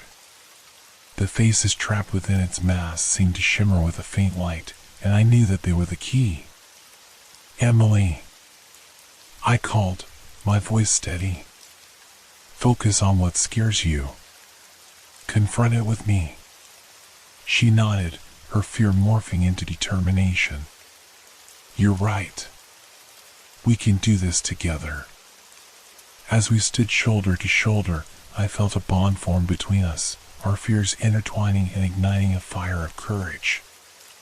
The creature snarled, sensing our resolve, but we didn't back down. "Let's face it together," I shouted, raising the shovel high. "We are not your prey." With one united motion, we stepped forward, our voices ringing out against the darkness. The creature howled in fury, but the light within us grew brighter, illuminating the shadows that had once consumed us. "Leave us," we shouted, our voices echoing as we charged toward the creature. "You have no power here." The creature writhed, shadows tearing apart as we pressed on, our collective will overwhelming the darkness. With a final, desperate cry, it began to collapse, the faces trapped within its form breaking free, their expressions shifting from terror to relief. "No!" the creature shrieked, its form flickering in and out of existence. "You cannot defeat me." But we could feel it weakening, the energy of the lost souls merging with our resolve. "You are nothing," I screamed, driving the shovel into the darkness, a surge of light exploding from the impact. The creature shrieked, a sound of agony and despair as it disintegrated into a cloud of shadows, spiraling into the mirror. With one last burst of energy, the mirror shattered, sending shards of glass flying across the room. I threw my arms around Emily as the room filled with light, the shadows dissipating, leaving only silence in their wake. The oppressive weight lifted, and we stood there, panting, hearts racing. "We did it," Emily breathed, disbelief creeping into her voice. But even as we celebrated, I felt a pang of sadness for the souls we had lost, those who had succumbed to fear. "We faced it," I said quietly, "but we must remember. The darkness can return if we let our fears take hold." "Let's get out of here," Emily suggested, her voice steady but shaken. "We need to leave this place behind." As we stepped out of the mill, the cool night air washed over us, a stark contrast to the suffocating atmosphere we had just escaped. The moon hung high, illuminating our path as we walked away from the remnants of fear and darkness. But as we reached the edge of the woods, I paused, glancing back at the old mill one last time. The silhouette loomed in the moonlight, a haunting reminder of what had transpired. "Do you think it's truly gone?" Emily asked, her voice barely above a whisper. "I don't know," I replied, my heart heavy with uncertainty. "But we faced it together. And as long as we remember that, we'll be stronger." Together, we turned away from the shadows, stepping into the light of a new dawn. The path ahead was uncertain, but I knew that as long as we stood together, we could face whatever lay ahead. The darkness might linger, but it would never again consume us. As we walked back through the woods, the night air felt lighter, almost refreshing, yet I couldn't shake the uneasy feeling that clung to me. The thrill of having faced the creature was overshadowed by the knowledge that fear could always find a way back in. I glanced at Emily, who was walking a little ahead, her silhouette framed by the pale moonlight. "Do you think they're free now?" I asked, my voice breaking the stillness around us. She turned to me, her expression a mixture of hope and sorrow. "I want to believe they are. Maybe we gave them the courage they needed to move on." I wanted to believe that too, but doubt gnawed at me. The creature had drawn power from fear, from those lost souls whose anguish had kept it alive. I couldn't help but wonder if we had truly ended its reign or simply pushed it back into the shadows, biding its time until the next moment of weakness. The path grew narrower as we ventured deeper into the woods, the trees arching overhead like dark sentinels watching our every move. The night felt alive, whispering secrets in the rustling leaves, but now it didn't seem menacing. It was as if the world was sighing in relief alongside us. We made it to the road, the familiar surroundings bringing a sense of normalcy back into my mind. I turned to Emily, trying to gauge her thoughts. "Are you okay?" She nodded, but I could see the tremor in her hands. "I'm just trying to process everything," she admitted. "That was intense." "More than intense," I replied, a nervous chuckle escaping my lips. "We faced something unimaginable." We made our way to my car parked by the side of the road. I fumbled for my keys, the weight of them a stark reminder of the mundane world outside the horrors we had just escaped. I glanced back at the woods, half expecting to see shadows lurking among the trees, but all was still. "Let's get out of here," I said, opening the car door. "I don't want to linger any longer than we have to." The drive home was filled with a tense silence, the weight of what we had experienced settling between us. I kept my hands firmly on the wheel, every bump in the road jarring my nerves. Emily stared out the window, lost in thought, her reflection faintly visible against the darkness outside. "Do you think we should tell anyone?" she finally asked, breaking the silence. "About what happened?" I hesitated, torn between the need to share our experience and the fear of how it would be received. "I don't know if anyone would believe us," I replied slowly. "They might think we're crazy. Or they might think we're heroes," she countered, a hint of a smile playing on her lips. "Or they might just want to go back to themselves," I pointed out, my voice heavy with caution. "That place has a pull, Emily. I don't want anyone else to get hurt." As we reached the outskirts of town, the streetlights flickered to life, illuminating our path.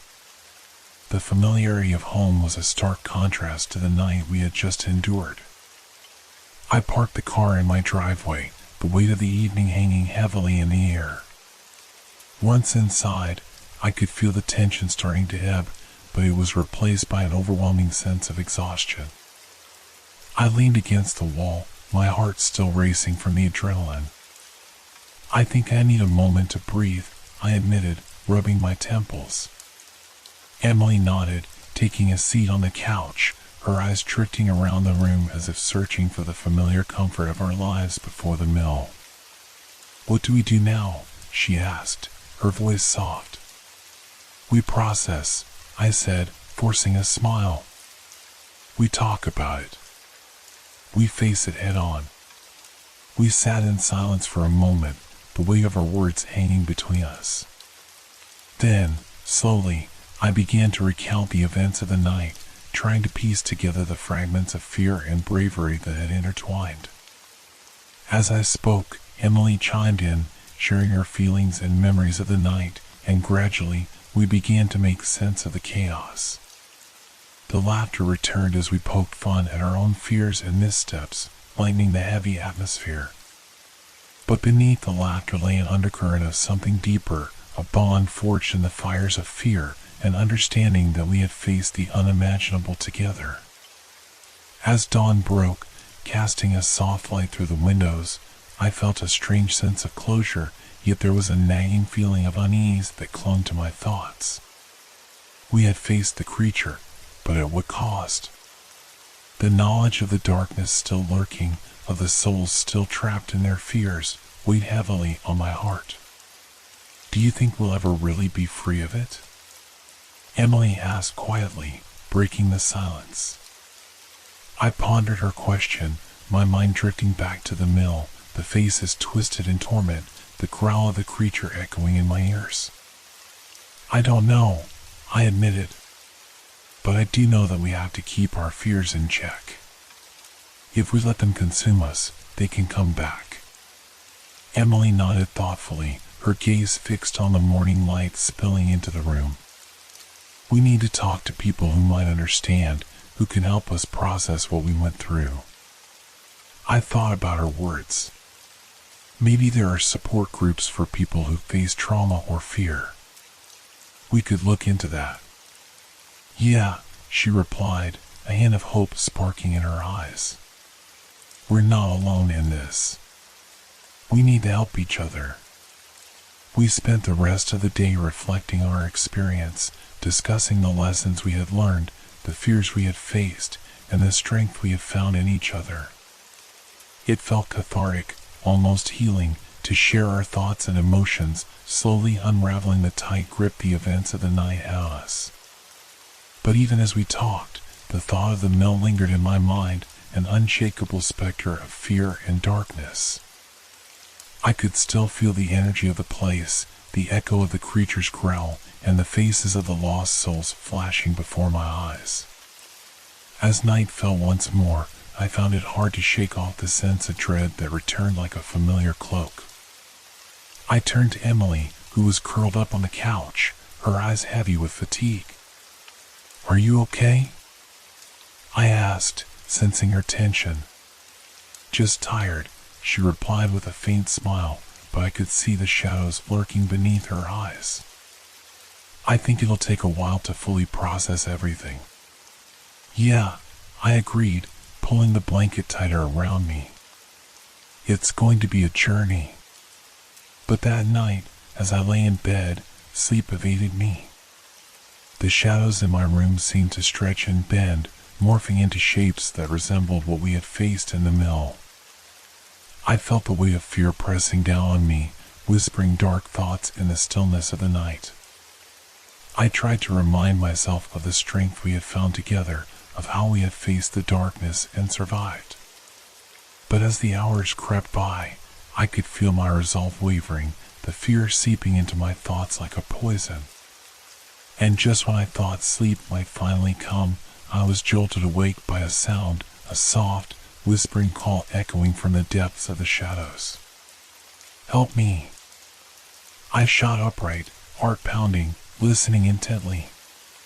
The voice was faint but clear, a haunting echo that sent chills down my spine. What was that?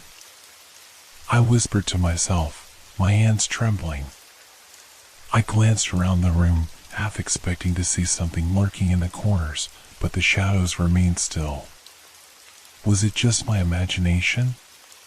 Or was it a remnant of the mill's dark power reaching out to me?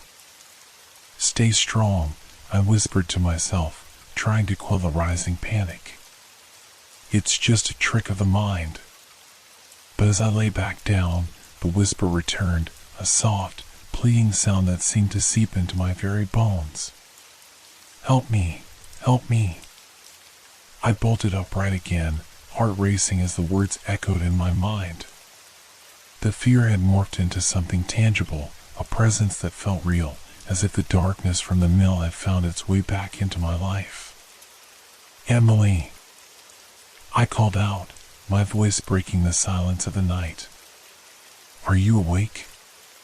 Yeah, she replied groggily from the couch. What's wrong? I heard something, I said, my voice trembling. A voice. It's asking for help. Her eyes widened, and she quickly sat up, alarmed. What do you mean? Are you sure? I'm sure. I insisted, the panic clawing at my throat. It felt real, Emily. It's like something is still there, trying to reach us. We exchanged worried glances, the air thick with fear. Do you think it's the creature? Emily whispered, her voice trembling. I don't know, I admitted, trying to quell my racing heart. But we can't let it in. We have to face it again. We can't let it take hold of us. With a determined nod, we gathered our courage and ventured into the dim light of the living room. I switched on the lamp, the warm glow pushing back the shadows, but I could still feel the darkness lurking just beyond its reach. Maybe we should go back to the mill, Emily suggested hesitantly. Face it head on, just like we did before.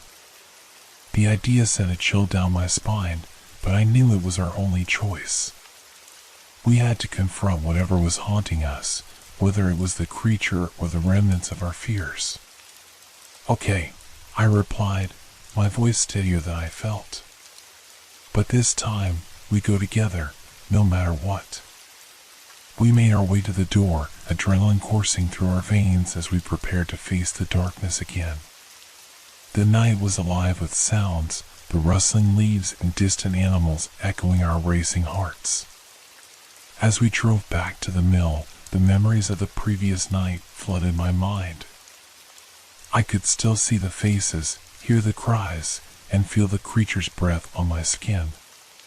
But I steeled myself, reminding myself of the strength we had found within each other. The mill loomed ahead, a dark silhouette against the moonlit sky, and my heart raced with a mix of dread and determination. We can do this, I whispered to Emily, squeezing her hand for reassurance. We're in this together, she replied, her voice strong. As we stepped into the mill, the air was thick with tension, the familiar chill creeping down my spine. The whispers grew louder, echoing through the halls, urging us to turn back, but we pressed on, refusing to be consumed by fear. Together, we faced the darkness, ready to uncover the truth and find the light amidst the shadows. The echoes of our past reverberated in the silence, and as we stood side by side, we knew we were not just confronting a creature, we were reclaiming our power, our strength, and our right to face whatever haunted us. But as we stepped deeper into the shadows, the realization hit me, the darkness might never truly fade. But together, we could illuminate the path ahead, no matter how long or treacherous it might be. The night in the mill was a blur of chaos, shadow, and haunting whispers. As we faced the darkness together, it felt like a culmination of all the fears we had faced, not just the creature that had haunted the old building, but the very real specters of our own insecurities and vulnerabilities. We fought against the darkness, not with weapons or strength, but with the light of our resolve, our bond. In that confrontation, we unearthed the past, the stories of the lost souls trapped in the mill, their pain merging with ours. We listened, we understood, and ultimately, we let go. With every tear shed, every story shared, we chipped away at the suffocating darkness that had held them captive. It was as if the air lightened, the shadows receding as we finally broke the cycle of fear that had plagued the mill for years. As dawn broke, the first light filtering through the dusty windows, I could see the lingering remnants of fear dissolve into the light. The echoes of despair faded, replaced by a soft sigh of relief that enveloped the building. The creature that had once been so powerful diminished before our eyes, its form blurring and dissipating, leaving only a chill in the air and a lingering reminder of the battles fought within. We stood together, trembling yet resolute, the dawn casting a warm glow on our faces, illuminating the way forward. As we left the mill, I glanced back one last time, feeling a strange mix of sadness and liberation. We had freed the souls, confronted our fears, and emerged stronger for it. But even as we drove away, the memories of that night lingered in my mind, a constant reminder of the darkness that lurked not just in the world, but within ourselves. Do you think we really helped them? Emily asked quietly, her gaze fixed on the road ahead. I hope so, I replied, the weight of my own doubt surfacing again.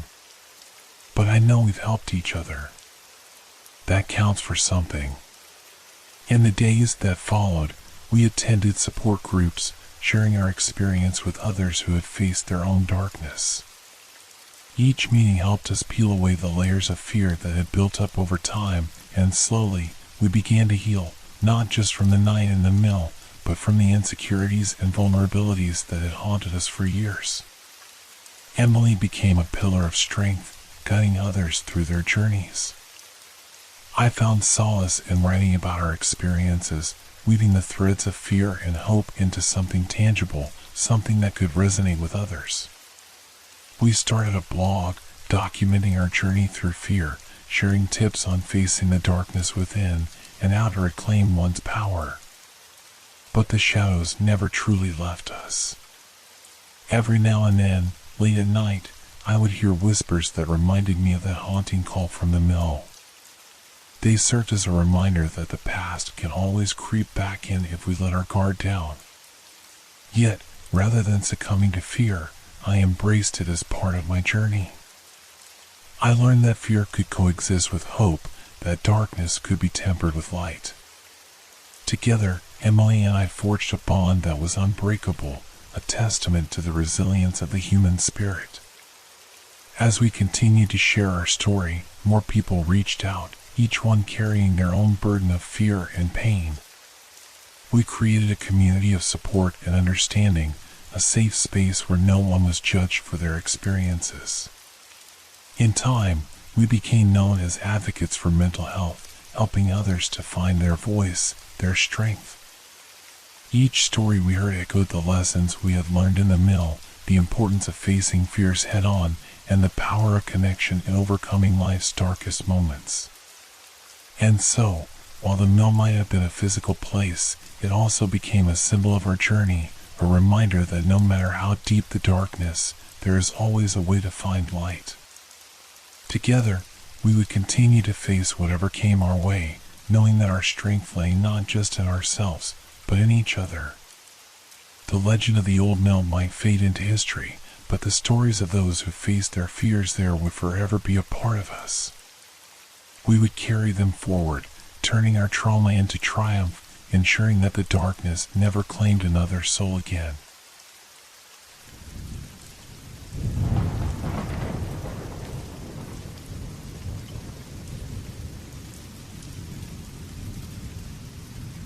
Hope your dreams are filled with fear. Good night.